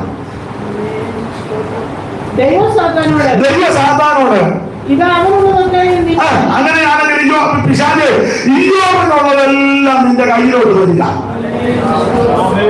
പിശാച് പറയുക, അവനിങ്ങനെ പ്രാർത്ഥിച്ചും ഭക്തിയോടിരിക്കുന്നത് ഭക്തനായിട്ടല്ല, ഇഷ്ടം പോലെ സ്വത്വം തന്നെ, കാശുള്ളത് കൊണ്ട് അവനിങ്ങനെ സ്വത്രം പറയുന്നെന്ന് ചെല്ലു പറയുന്നത് കേട്ടില്ലയോ? പക്ഷെ അവരൊക്കെ ഇങ്ങനെ പ്രാർത്ഥിക്കാൻ അവർക്കൊക്കെ ഇഷ്ടം പോലെ കാശുണ്ടെന്ന്. അതിന് നമുക്ക് കാശില്ലാത്ത റിസർവ് ബാങ്കുകാര് ചില വീട്ടുകാർക്ക് മാത്രമാണോ കാശടിക്കുന്നത്? അല്ല. ഞാൻ എന്നെയും കൂടെ പ്രതിയാക്കി പറയാം. ദൈവത്തിന് മഹത്വം. നീ വിശ്വസ്തയോടെ വിശുദ്ധിയോടെ ദൈവത്തെ പഠിച്ചാൽ നിന്റെ ആവശ്യങ്ങൾ നടത്തി തരാൻ ദൈവം വിശ്വസ്തനാണ്. ഈ ചിലരിന്ന് ഈ ഗതികെട്ട് ജീവിക്കുന്ന ആൾക്കാരുണ്ട്, ഉണ്ട്. എന്നും രക്ഷപ്പെടാൻ അവർക്ക് യാതൊരു താല്പര്യം, അങ്ങനെയുള്ള ആൾക്കാരുണ്ട്. അവർ രക്ഷപ്പെടത്തില്ല. പുസ്തകത്തിൽ ഉപദേശം വേറെയാണെങ്കിലും പ്രയോഗം നിങ്ങൾ ശ്രദ്ധിക്കുന്ന നല്ലതാണ്. രക്ഷയ്ക്കായി കാക്ഷിക്കുന്നവനെ അങ്ങനെ എന്ന് പറഞ്ഞ പോലെ നമുക്കൂടെ ഒരു ആഗ്രഹം വേണ്ടേ? വേണം. അപ്പൊ ആ നല്ല ആഗ്രഹമാണെങ്കിൽ അതിനുള്ള സാവകാശം തരും. ഞാൻ എൻ്റെ അനുഭവത്തിൽ നിന്നാ പറയുന്നത്. ഒരു കാര്യം പറയാം, എല്ലാം പറയാൻ ഇപ്പോൾ ഒക്കത്തില്ല. ഒരു കാര്യം പറയാം. ഈ ഇപ്പൊ പറഞ്ഞ പോയിന്റിൽ നിന്ന് അഹങ്കാരമല്ല, തെറ്റിദ്ധരിക്കരുത്, വേറെ രീതിയിൽ ചിന്തിക്കുകയും ചെയ്യരുത്. തിരുവല്ലയിലെ ഒരു കൂട്ടായ്മയുണ്ട്. ദൈവകൃപയാല് ആ കൂട്ടായ്മ ആരംഭിച്ച ദിവസം മുതല് സഭായോഗം കഴിയുമ്പോൾ ദൈവകൃപയാണേ എല്ലാവർക്കും ഭക്ഷണം കൊടുക്കും. അത് കാവാലത്ത് സഭ നടത്തിയപ്പോഴും അങ്ങനെയൊക്കെ തന്നെ. ഞാനൊരു കാര്യം പറയാനായി വന്നേ. കൊടുക്കും. നാളത്തെ എനിക്ക് അറിയത്തില്ല, അത് ദൈവത്തിന്റെ കാര്യങ്ങളില്ല. ഇന്ന് വരെയുള്ളതാണ്. കഴിഞ്ഞ ദിവസം എന്നോട് ചോദിച്ചു, എല്ലാവർക്കും കൊടുക്കുമോ എന്ന് ചോദിച്ചു. ഞാൻ പറഞ്ഞ് ആരാധനയ്ക്ക് വരുന്ന എല്ലാവർക്കും കൊടുക്കും. അപ്പോൾ പുള്ളി ചോദിച്ചു, 50 പേരുണ്ടോ? ഞാൻ പറഞ്ഞു 50-ഉം 100-ഉം ഒന്നുമല്ല, ചിലപ്പോൾ 100 ചില്ലുവാനും പേരൊക്കെ ഉണ്ട്. അപ്പോൾ പുള്ളി ചോദിച്ചു, ആരായിട്ടെല്ലാം ഉണ്ടാക്കുന്നത്? ഞാൻ പറയാം, ഞാൻ താമസിക്കുന്ന ഞങ്ങളുടെ വീട്ടിലാണ് ഉണ്ടാക്കുന്നത്. ഇപ്പം നിന്ന് യോ പറഞ്ഞ് എട്ടുക. അപ്പോൾ ചോദിച്ചു, കഞ്ഞിയും പയറും ആണോ? ഞാൻ പറഞ്ഞു, കഞ്ഞിയും പയറും കൊടുക്കാനാ ആഗ്രഹിച്ച് ആദ്യം തുടങ്ങിയത്. പക്ഷേ എല്ലാ ആഴ്ചയിലും കഞ്ഞിയും പയറും ഒന്നും അല്ല.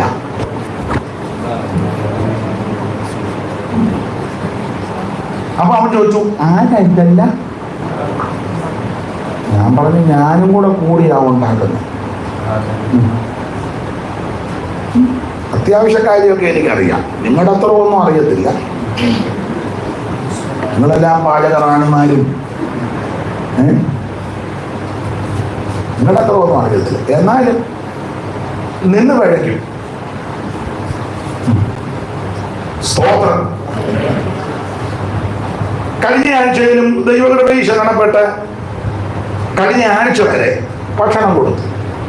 അപ്പൊ കഴിഞ്ഞ ആഴ്ച നിങ്ങളുണ്ടായിരുന്നു. നാളെ ഉണ്ടോ?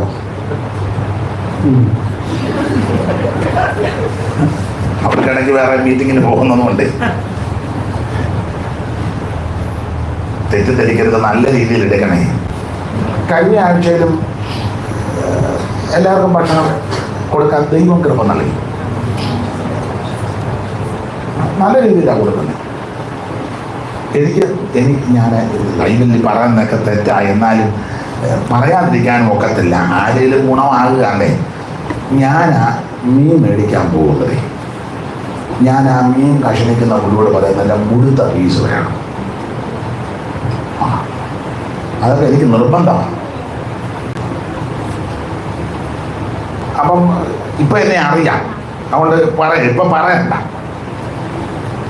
മേഡം, ഇവിടെ ഒരു പാവച്ചനുണ്ടല്ലോ, ആ പുള്ളിയോട് ചോദിച്ചാൽ മതി. അത് മിക്കയിടത്തും കടുമാങ്ങ കറി വെക്കുമ്പോഴല്ലേ മീൻ കറി വെക്കുന്നത്. 9 പ്രാവശ്യം ചോദിക്കും മീൻ. ചില തള്ളമാരാണ് സ്പൂൺ ഇട്ട് ഇങ്ങനെ മേളുകൾ ഓടിക്കുന്നതല്ലാതെ.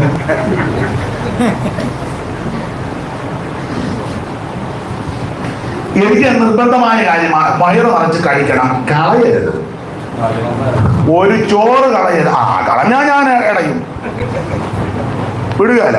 ഒരെണ്ണത്തിനെ വിടുകയില്ല. ആയിരക്കണക്കിന് ലക്ഷക്കണക്കിന് ആൾക്കാർ ഭക്ഷണമില്ലാതെ ഭാരപ്പെടുക. അപ്പോൾ നീ ഒരു ചോറ് പോലും കളയരുത്. ഞാൻ ചെയ്യുന്ന കാര്യം, ഞാൻ ചോറ് കഴിക്കുമ്പോൾ ഒരു ചോറ് ഡൈനിങ് ടേബിളിൽ വീണാൽ അതെടുത്ത് ഞാൻ പാത്രത്തിലിട്ട് കഴിക്കും. കാരണം ഒരു ചോറിന്റെ വില അറിയാവുന്ന ആളാണ് ഞാൻ.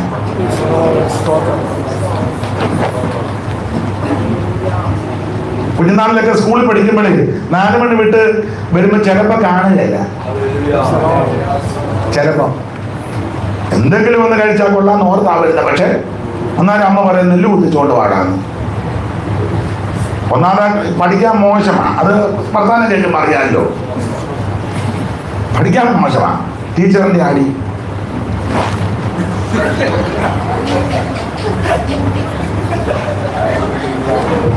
അങ്ങനല്ലേ അടി മേടിച്ചേ? ഒന്നും അറിയാൻ മേല. പറ, അങ്ങനല്ലേ?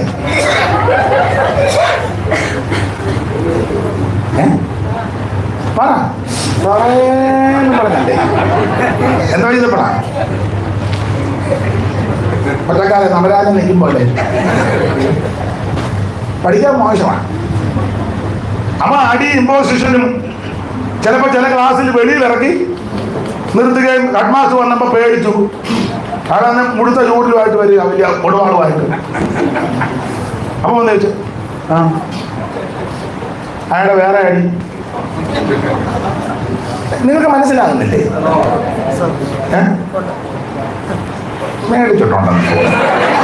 ഞാൻ മേടിച്ചിട്ടുണ്ട്. ഞാൻ തല്ലി മേടിച്ചിട്ടുണ്ട് ഇഷ്ടം പോലെ. അപ്പൊ ഇങ്ങനെയൊക്കെ തല്ലി മേടിച്ച ഇമ്പോസിഷനും ഒക്കെ ആയിട്ട് ക്ലാസ്സിന് അത് കഴിഞ്ഞ് ക്ഷീണിച്ചാ വീട്ടിലോട്ട്. അത് നടന്നാ വരുന്നത്. സ്കൂളിൽ വണ്ടിയൊന്നുമില്ല. ഞാൻ പഠിച്ചപ്പോ NSS സ്കൂളിൽ നിന്ന് വീട് വരെ വരണമെങ്കിൽ 1, 2, 3, 4, 5, 6, 7, 8, 9 അക്കരെ ഇറങ്ങുമ്പം 10, 11, 12 പാലം കയറണം. തടിപ്പാലം 12 തടിപ്പാലം. കടത്തും കയറണം. ഈ കൊച്ചുങ്ങൾക്കൊക്കെ എന്നാ രാജയോഗമാണ്. എന്നാൽ ഈ കൊച്ചുങ്ങൾ നന്നായിട്ട് പഠിക്കുകയല്ലെന്ന് തോന്നുന്നു. പഠിക്കുകയല്ലേ? എത്ര മാർഗം ഉണ്ടായിരുന്നു? എത്ര?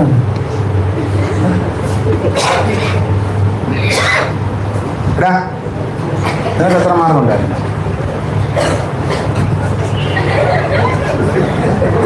മമ്മിയോട് ചോദിക്കാനോ? എല്ലാത്തിനും മാർഗം ഉണ്ടായിരുന്നു? ഏറെക്കുറെ ആണോ അതോ?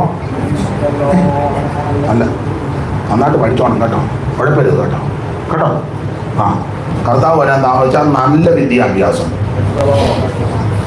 ഇല്ലാത്തതിൻ്റെ മനസ്സിലാക്കിക്കൊണ്ടിരിക്കുക. ഞാൻ നന്നായിട്ട് പഠിച്ചോണം.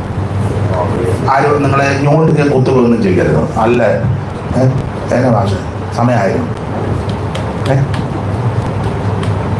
ഞാൻ 2 പേരോട് അത് ട്രഷറാണോ? കാപ്പി ഇടുന്ന കാര്യമായിരിക്കും. എന്തോ വണ്ണാണോ? എന്തേലും വേണ്ട. ദൈവരാശി പോകാനായിരിക്കും ചിലപ്പോൾ പറയുന്നല്ലേ.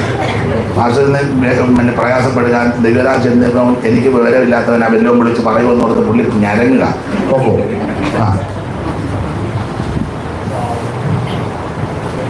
അപ്പൊ ശ്രദ്ധിച്ചേ. അങ്ങനെയൊക്കെ ഒരു ചോറിന്റെ വില മനസ്സിലാക്കിയ ആളാ ഞാൻ. അതെ, നിങ്ങളും അങ്ങനെ പലരും. അതെ, ഇപ്പോഴും ഞാൻ എൻ്റെ അമ്മയോ എല്ലാ ദിവസവും കൊടുക്കും കേട്ടോ. നിങ്ങളും അങ്ങനെയൊക്കെ തന്നെ. ചിലപ്പോഴേ ചോറുമൊക്കെ തന്നു കഴിയുമ്പം വയറ് നിറയത്തില്ല. അന്നേരം ഒടുവിൽ അമ്മ കഴിക്കുന്നേ. നമ്മുടെ വീട്ടിലെ കാര്യമാണ്. നിങ്ങൾ എങ്ങനെ ഉൾക്കൊള്ളുന്നതെന്ന് അറിയത്തില്ല. വിളമ്പി തരും, എല്ലാവരും കഴിച്ചു പോയി. ഒടുവിൽ അമ്മ. അപ്പം ഞാൻ നോക്കുമ്പോൾ അമ്മ കറച്ചട്ടി കറിയെല്ലാം തീർന്ന്, പിന്നെ ഇച്ചിരി ചോറുണ്ട്. അത് കറച്ചട്ടിക്കകത്തിട്ട് ഇങ്ങനെ കുട്ടനാട ഭാഷ, ഞങ്ങളുടെ അവിടുത്തെ ഭാഷ പറയാ വിരകുക എന്നാ പറയണ്ടേ. നിങ്ങൾ അങ്ങനെ ഉൾക്കൊള്ളുന്ന കറച്ചട്ടിക്കകത്തിട്ടൊന്ന് ഇച്ചിരി കാണുമ്പോൾ അമ്മയ്ക്ക് അതേ ഉള്ളൂ. അവിടെ 2 കൈ ചോറ് ചിലപ്പോൾ കാണും. ഞങ്ങൾക്കൊക്കെ തന്നില്ലേ? ചിലപ്പോ ആ 2 കൈ ചോറ് കറച്ചട്ടിക്കകത്തിട്ടൊന്ന് വിരകി ചിലപ്പോ ഒരു 3-4 ഉരുള കാണും. ആ ഉരുള കഴിക്കാൻ നേരത്തായിരിക്കും ചിലപ്പം ഞാൻ അതിലേ വരുന്നത്. അന്നാലും ആ ഉരുള അമ്മ എനിക്ക് തരും.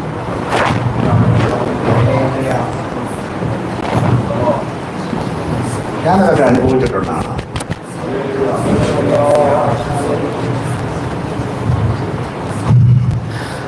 അമ്മയ്ക്കുള്ള ഉരുളയാ, 2-3 ഉരുളയേ ഉള്ളൂ. എന്നാലും മൂത്ത മോനല്ലേ, തിരിച്ചറിഞ്ഞേ വരുമ്പം പെങ്ങളും വേറെ ആരും കാണാതെ അമ്മ വരും.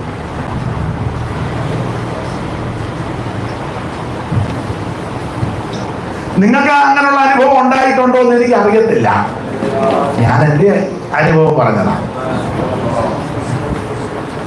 അതെ, അതുകൊണ്ട് ഞാൻ കർക്കശമായി പറയും, ഒരു ചോറ് പോലും കളയരുത്. ജോലിപ്പുള്ള പിള്ളേര് ഭക്ഷണം ഞാൻ പറയുന്നത്, ഞാൻ ഇന്നാളും പറയും, ചോറെന്നാൽ ഇടിക്കാൻ ശരിയാക്കുമെന്ന് പറയും. ആ ചിലൊക്കെ പേടിപ്പിക്കും, പേടിപ്പിക്കാതെ ഇടിക്കും ഞാൻ, എന്നെ യാതൊരു ഇറക്കമില്ല. ആ ഒരു ചോറിന്റെ വില ഞാൻ മനസ്സിലാക്കിയിട്ടുള്ള ആളാണ്. പ്രായമുള്ളവരോട് ഞാൻ പറയും, ഒരു ചോറ് കളയരുത്. നിങ്ങൾക്ക് ആവശ്യമുള്ളത് മുഴുവൻ കഴിച്ചോണം, വയറ് നിറച്ച് കഴിക്കണം, പക്ഷെ കളയരുത്, കൂട്ടാനും കളയരുത്. 100 കണക്കിന് 1000 ലക്ഷക്കണക്കിന് ആൾക്കാരാ ഭക്ഷണമില്ലാതെ ബാധപ്പെടുന്നത്. അപ്പോൾ സ്വർഗത്തിലെ ദൈവം നമുക്ക് തരുന്ന ഭക്ഷണം അത് സന്തോഷത്തോടും ഭക്തിയോടും ഭയത്തോടും ബഹുമാനത്തോടും ദൈവത്തെ സ്തുതിച്ചും വേണം അത് കഴിക്കാൻ. ഇവനുള്ള സർവത്തിനും ഭക്ഷണം നൽകുന്ന ജീവനുള്ള സർവത്തിനും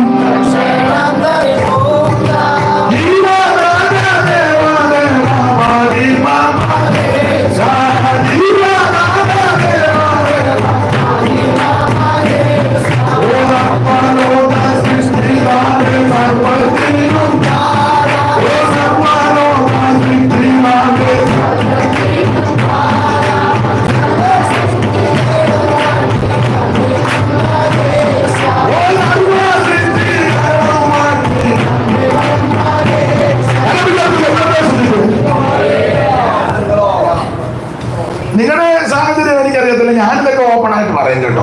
എന്നാണ് ഞാൻ പറഞ്ഞപ്പോൾ ഒരാൾ പറഞ്ഞു, പാസ് ഇതൊന്നും പറയരുത്, നാണക്കട. അവിടെ കൂടാ നിന്റെ പാട്ടിനെ പറയണ്ടേ? ഞാൻ പറയും. എന്നോട് അമേരിക്ക ചെല്ലുമോ? ഞാൻ ഒന്നാം പോടാ, അമേരിക്ക അല്ല അന്റാർട്ടിക്ക ചെന്നാ ഞാൻ പറയുമല്ലോ.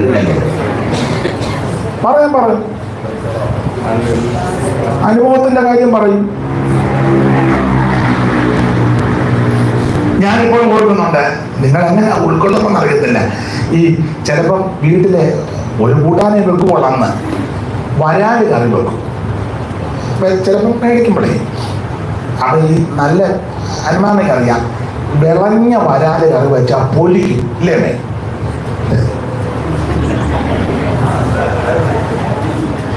വിളഞ്ഞ വരാൽ കുട്ടനാടൻ ഭാഷയാണ് കേട്ടോ. വിളഞ്ഞ വരാല് കറി വെച്ചാൽ കറി എന്ന് പറഞ്ഞ ഈ കഷണത്തിന്റെ പള്ളയെല്ലാം അങ്ങ് വീഴ്ക്കാ പൊലിക്കും. അപ്പം ഞാൻ തുറന്നങ്ങ് പറയാം.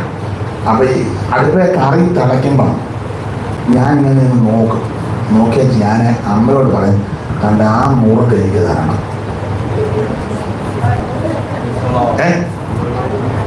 ഞാൻ പറഞ്ഞിട്ടുണ്ട്. ചൂണ്ടിക്കാണിക്കും, അത് എനിക്ക്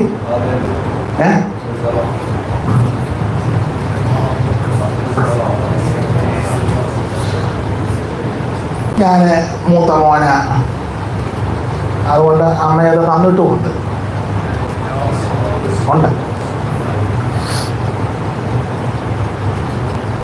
രണ്ടാമത് ഒരു കഷണവും കൂടെ കിട്ടിയാൽ കൊള്ളാന്നൊക്കെ ആഗ്രഹിച്ചിട്ടുണ്ട്. ചിലപ്പോൾ കിട്ടുകയില്ല. പിന്നെ അമ്മയ്ക്ക് ചിലപ്പം വാലിന്റെ ഭാഗമായിരിക്കും. മിക്ക അമ്മയും വാല. അതെ, പാലിന്റെ ഭാഗം ഇല്ലേ? അനുമാനെ പറ. ഞാൻ അങ്ങോട്ട് വരാം. അതെ, അമ്മമാരല്ലേ ഇതെല്ലാം സഹിക്കുന്നേ. നടന്നുറുക്കും. നല്ല മീൻ്റെ തലയാണ്, തലയൊക്കെ അപ്പനും ഒക്കെ കൊടുക്കും. ചില അപ്പന്മാർക്ക് തല ഇഷ്ടമാണ്, ചിലർക്ക് ഇല്ലേ. അപ്പനെ നടന്നു കൊടുക്കും, അതൊക്കെ കൊടുക്കും. പിന്നെ പിള്ളേർക്കെല്ലാം വിളമ്പിയെടുത്തും പെൺപിള്ളേർക്ക് തല കൊടുക്കും. ചിലപ്പോൾ തങ്ങമ്മ തല കഴിക്കരുത് എന്ന് പറയും. അമ്മമാരങ്ങനെ. ലാസ്റ്റ് ആ ചട്ടിയുടെ കോണിൽ ഒരു വാല് കാണും. വാലും കറിക്കകത്തിട്ട പുളി അല്ലേ, അതാ അമ്മയ്ക്ക്. ചിലപ്പം ആ വാലും കൂടെ നമുക്ക് തരും. എന്നിട്ട് അമ്മ ആ പുളി ചാറുവാ കഴിക്കുന്നത്. ഞാൻ ഇങ്ങനെയുള്ള കാര്യങ്ങളൊക്കെ ഓർക്കും, പറയുകയും ചെയ്യും. പറയും. അത് എത്ര സ്ഥാനത്ത് ചെന്നാലും പറയും. എനിക്കത് നാണക്കേടൊന്നുമില്ല. എവിടെ പോണേ?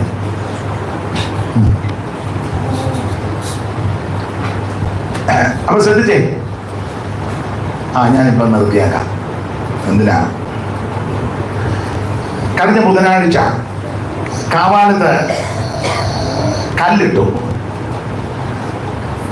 അവിടെ ഒരു വീടിന് കല്ലിട്ടു. എല്ലാ കാര്യവും വിശദീകരിച്ച് പറയാനൊക്കത്തില്ല. പ്രാർത്ഥനയും താമസവും ഒക്കെ വേണമല്ലോ. അപ്പം ഇന്ത്യ പെന്തക്കോസ്ത് ദൈവസഭയുടെ ജനറൽ സെക്രട്ടറി ബഹുമാനപ്പെട്ട ബേബി വർഗീസ് അവരുകളാണ് വന്ന് ആ ശുശ്രൂഷ ചെയ്തത്. എൻ്റെ കുടുംബത്തിൽപ്പെട്ടവരും നാട്ടുകാരും ഒക്കെ ധാരാളം പേരുണ്ടായിരുന്നു. വളരെ അനുഗ്രഹിക്കപ്പെട്ടൊരു ശുശ്രൂഷയായിരുന്നു. അപ്പൊ ഞാന്, അദ്ദേഹം അമേരിക്ക വർഷങ്ങളായിട്ടുള്ള ആളാണ്, വേറെ ധാരാളം ഉണ്ട്. അപ്പം ഞാൻ എഴുന്നേറ്റ് 2 വാചകം പറഞ്ഞപ്പം ഞാൻ എൻ്റെ അനുഭവത്തെയും കൂടെ ഒന്ന് തൊട്ടു പറഞ്ഞു. ഞാൻ പറഞ്ഞു, വേച്ചാ അല്ല ഈ കായൽ മംഗലം കായലെന്നാ, ഈ കായൽ ഞാനും എൻ്റെ അമ്മയൊക്കെ കൊയ്യാൻ പോയിട്ടുണ്ടെന്ന് പറഞ്ഞു. കായൽ കൊയ്യാനും പോയിട്ടുണ്ട്, അമേരിക്കയിൽ ഞാൻ പോയിട്ടുണ്ട്. അത് രണ്ടും പറയും.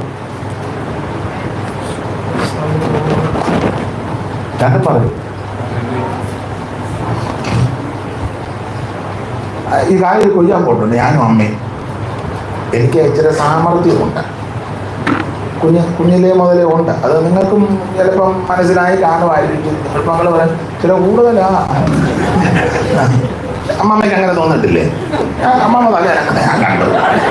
ഞാൻ അതൊക്കെ കണ്ടു. അമ്മ ഞാൻ കണ്ടുപൊട്ടിയിരിക്കുകയാണ്. അതൊക്കെ ഞാൻ കണ്ടത്. അല്ലത് ദൈവത്തിന്റെ കൃപയാണ്. ദൈവം തന്നാണ് കേട്ടോ, ദൈവം തന്ന. ഞാൻ ചിലപ്പോ പറയും, അഹങ്കാരമല്ല, ദൈവം ക്ഷമിക്കണേ. അനുഭവത്തിന്റെ വെളിച്ചത്തിൽ പറയുക, ക്ഷമിക്കണേ. നിങ്ങൾ മറ്റു രീതിയിൽ ചിന്തിക്കരുത്. കർത്താവ് ആയുസ്സും ആരോഗ്യവും ഒക്കെ തന്നാൽ, അതിനുള്ള ബലവും ആരോഗ്യം തന്നാൽ, ഒരു വീടല്ല ഒരു 5 വീട് ഭരിക്കാൻ നിയന്ത്രിക്കാനുള്ള ദൈവകൃപ ദൈവം എനിക്ക് തന്നിട്ടുണ്ട്. അഹങ്കരിച്ച് പറഞ്ഞതല്ല. ആയുസ്സും ആരോഗ്യവും അവസരവും ഒക്കെ അവിടുന്ന് തരികയാണെങ്കിൽ. ഞങ്ങളുടെ വീട്ടിലെ എല്ലാ കാര്യത്തിലും എൻ്റെ കണ്ണും കാതും ഉണ്ട്. അല്ലേ? വീട്ടിൽ ഒന്ന് ചോദിച്ചു നോക്കും, ഇവിടെ അടുത്താ താമസിക്കുന്നത്, അമ്മായിരിക്കല്ലേ, അങ്ങോട്ടൊന്ന് പോയി ചോദിച്ചിട്ട് വാ. ഉണ്ട്. ശുശ്രൂഷയുടെ കാര്യത്തിലും എൻ്റെ കണ്ണും കാതും ഉണ്ട്. സ്റ്റേജിൽ ഇരിക്കുമ്പോൾ ഞാൻ എല്ലാം ശ്രദ്ധിക്കും. ഒരാൾ വെള്ളനക്കിയാൽ എനിക്ക് പിടി കിട്ടും. അത് ദൈവകൃപയാ.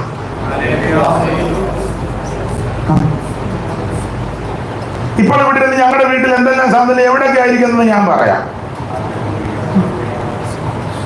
കഴിഞ്ഞ ദിവസം ഷിനു ഉണ്ടായിരുന്നു. ഞങ്ങൾ വണ്ടിയെ പോയപ്പോൾ വൈഫ് വിളിച്ച് പറഞ്ഞു ഇന്ന സാധനം ഇല്ലെന്ന്. ഞാൻ പറഞ്ഞു ആ ഫ്രിഡ്ജിന്റെ 3-ാമത്തെ തട്ടിന്റെ അകത്തിരിപ്പുണ്ട് നോക്കാൻ പറഞ്ഞു. നോക്കിയപ്പോ സൂക്ഷ്മോടെ ഇരിപ്പുണ്ട്.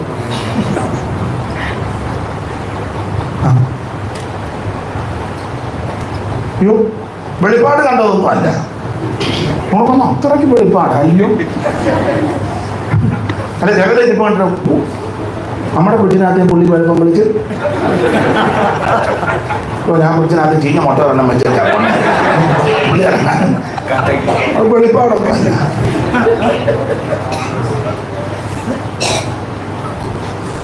അല്ല, ഞാൻ പറഞ്ഞത് ദൈവകൃപയെ ശരണപ്പെട്ട് പറയും ആയുസ്സും ആരോഗ്യം ഒക്കെ ദൈവം തന്നാൽ ഒരു 5 വീട് ഭരിക്കാം.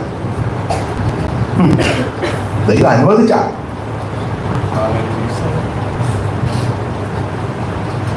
എത്ര പേര് വന്നാലും അത് ഭക്ഷണമൊക്കെ ഉണ്ടാക്കി കൊടുക്കാനും. ഞങ്ങളുടെ വീട്ടിൽ ചിലപ്പോൾ ഗസ്റ്റൊക്കെ വരുമ്പോൾ ചോദിക്കും ഇത് ആരുണ്ടാക്കിയത്? അതിന് വൈബ് പറയും. ചെല്ലും അന്തം വിടും. അവരും സഹായിക്കും, എല്ലാവരും സഹായിക്കും. അരിഞ്ഞും പൊറുക്കിയൊക്കെ തരും. കൂട്ടൊക്കെ ഞാനാ പ്രധാന വിഷയത്തിലേ. അവിടെ ഞാൻ നിർത്തുക. ഇതെല്ലാം പറയാൻ കാര്യം എന്നാണെന്നറിയാം. അത് പറയാനാ.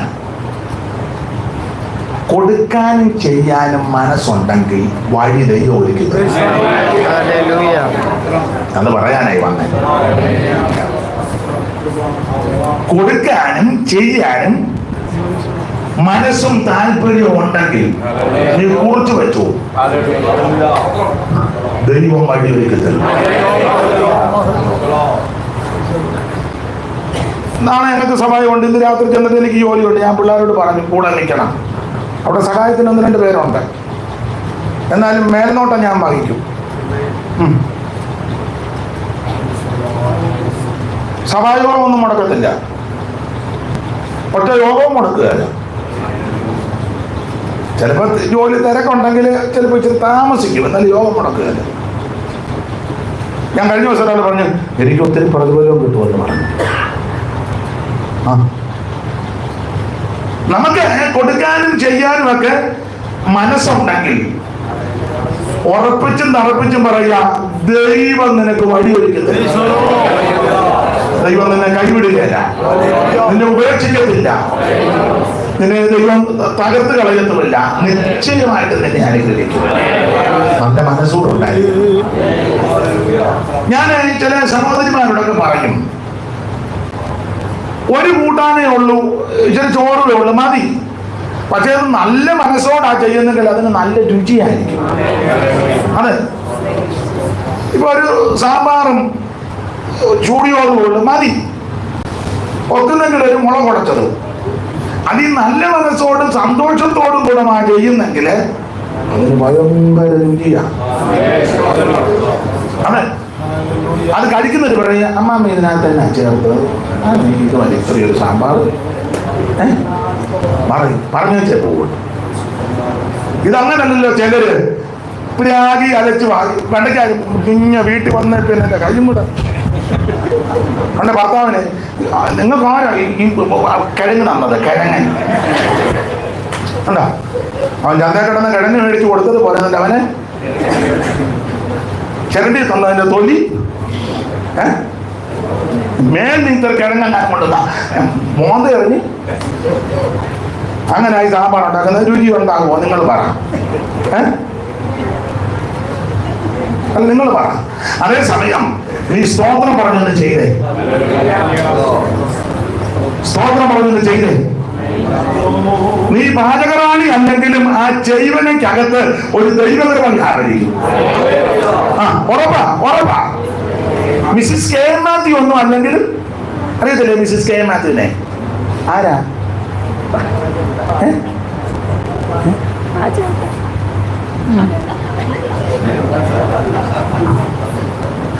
ആരാണോ?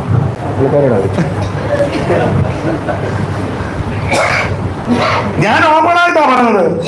നിങ്ങൾ വലിയ പാചകറാണിയോ പടകിട മോഹന നമ്പൂതിരിയൊന്നും അല്ലെങ്കിലും നീ പ്രാർത്ഥിച്ചും സ്തോത്രം ചെയ്തു സന്തോഷത്തോടും നല്ല മനസ്സോടും ആ ഒന്ന് ചെയ്ത്. ഞങ്ങളുടെ ചർച്ചിലെ അവിടെ അലങ്കരിച്ചൊന്നും പറയല്ല കേട്ടോ, ദൈവകൃപയെ പറയുകയാണേ.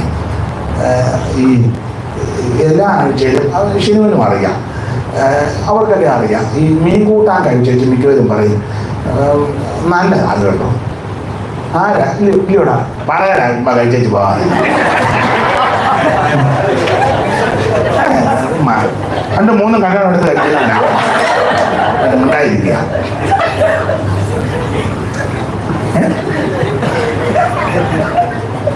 ആണെന്ന്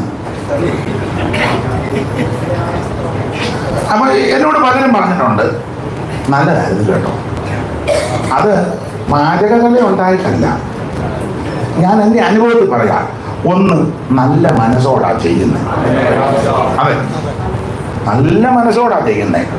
പിന്നെ രണ്ട്, നല്ല സ്തോത്രം പറഞ്ഞാ ചെയ്യുന്നത്. അതെ, സ്തോത്രം പറഞ്ഞാ ചെയ്യുന്നത്. അല്ലാതെ രാഗി അലച്ചും തവിയെടുത്ത് അടിച്ച് പൊട്ടിച്ചും മഞ്ഞപ്പൊടി പാത്രം എടുത്ത് തെക്കോട്ട് എറിഞ്ഞും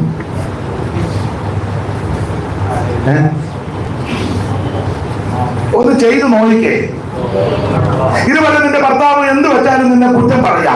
ഇന്ന് രാത്രി മുതല് അല്ല നാളെ മുതല് നീ സ്തോത്രം പറഞ്ഞ് നല്ല മനസ്സോടൊന്ന് ചെയ്തേ. ഈ പറഞ്ഞവൻ തിരിച്ചു പറയും, എന്തുവാടി നീ ഇതിനകത്ത് ചെയ്തത്? പറയും, ഉറപ്പാ. കുറിച്ച് ഈ യോഗത്തിന് വന്നുകൊണ്ട് അങ്ങനെയും ഗുണമുണ്ടാകും. സ്തോത്രം, ദൈവത്തിന് മഹത്വം. ഞാൻ എന്റെ വാക്ക് നിർത്തുക. നല്ല മനസ്സോടെ ചെയ്യണം, സന്തോഷത്തോടെ ചെയ്യണം, ദൈവകൃപയെ ശരണപ്പെട്ട് ചെയ്യണം. എന്റെ വാഴ്ചപ്പെട്ട സ്തോത്രം പറഞ്ഞ് ചെയ്യണം. കൃപ വ്യാപരിക്കും, കൃപ വ്യാപരിക്കും. നിന്റെ കുടുംബത്തിനും ദോഷം വരികയല്ല. നല്ല മനസ്സുണ്ടെങ്കിൽ ദൈവം വഴി വരുന്നത് വരും. താല്പര്യമുണ്ടെങ്കിൽ ദൈവം വഴി വരുന്നത് വരും. ദൈവം അവസരം ദൈവം തുറന്നാൽ ആരും അടയ്ക്കത്തില്ല. ദൈവം അടച്ചാൽ ആരും തുറക്കത്തില്ല. ആരും അടയ്ക്കാറുള്ള തുറന്നിരിക്കും, ആരും തുറക്കാറുള്ള അടങ്ങിയിരിക്കും. ദാവീദിന്റെ നാൾക്കോ തോന്നുന്ന യേശുവിന്റെ നാമത്തിൽ ദൈവം നിനക്ക് വഴിയൊരുക്കും. നീ മുന്നിൽ പോകാൻ ദൈവം അനുവദിക്കത്തില്ല. നിന്റെ കുടുംബം നശിക്കുവാൻ ദൈവം അനുവദിക്കത്തില്ല. നിന്റെ ഉയർത്തുന്ന ദൈവമുണ്ട്. ആരാധന മുടക്കരുത്, പ്രാർത്ഥന മുടക്കരുത്, ധ്യാനം മുടക്കരുത്, കൂട്ടായ്മ മുടക്കരുത്. കാരണം ദൈവത്തെ അനുഭവപ്പെടുക.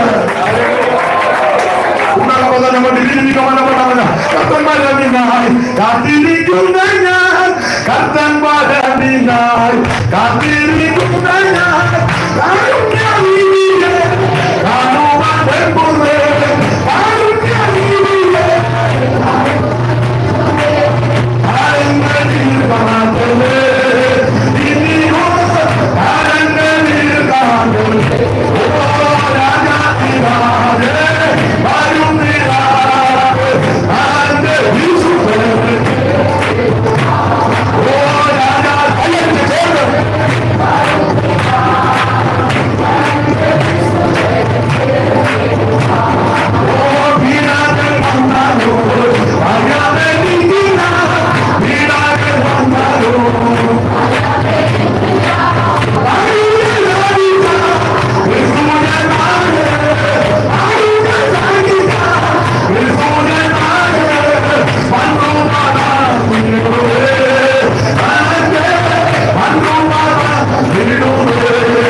ഇന്ന് പകലും ഈ രാത്രിയിലും ഈ മാന്യസഭയിൽ വന്ന് ദൈവവചനം സംസാരിപ്പാനും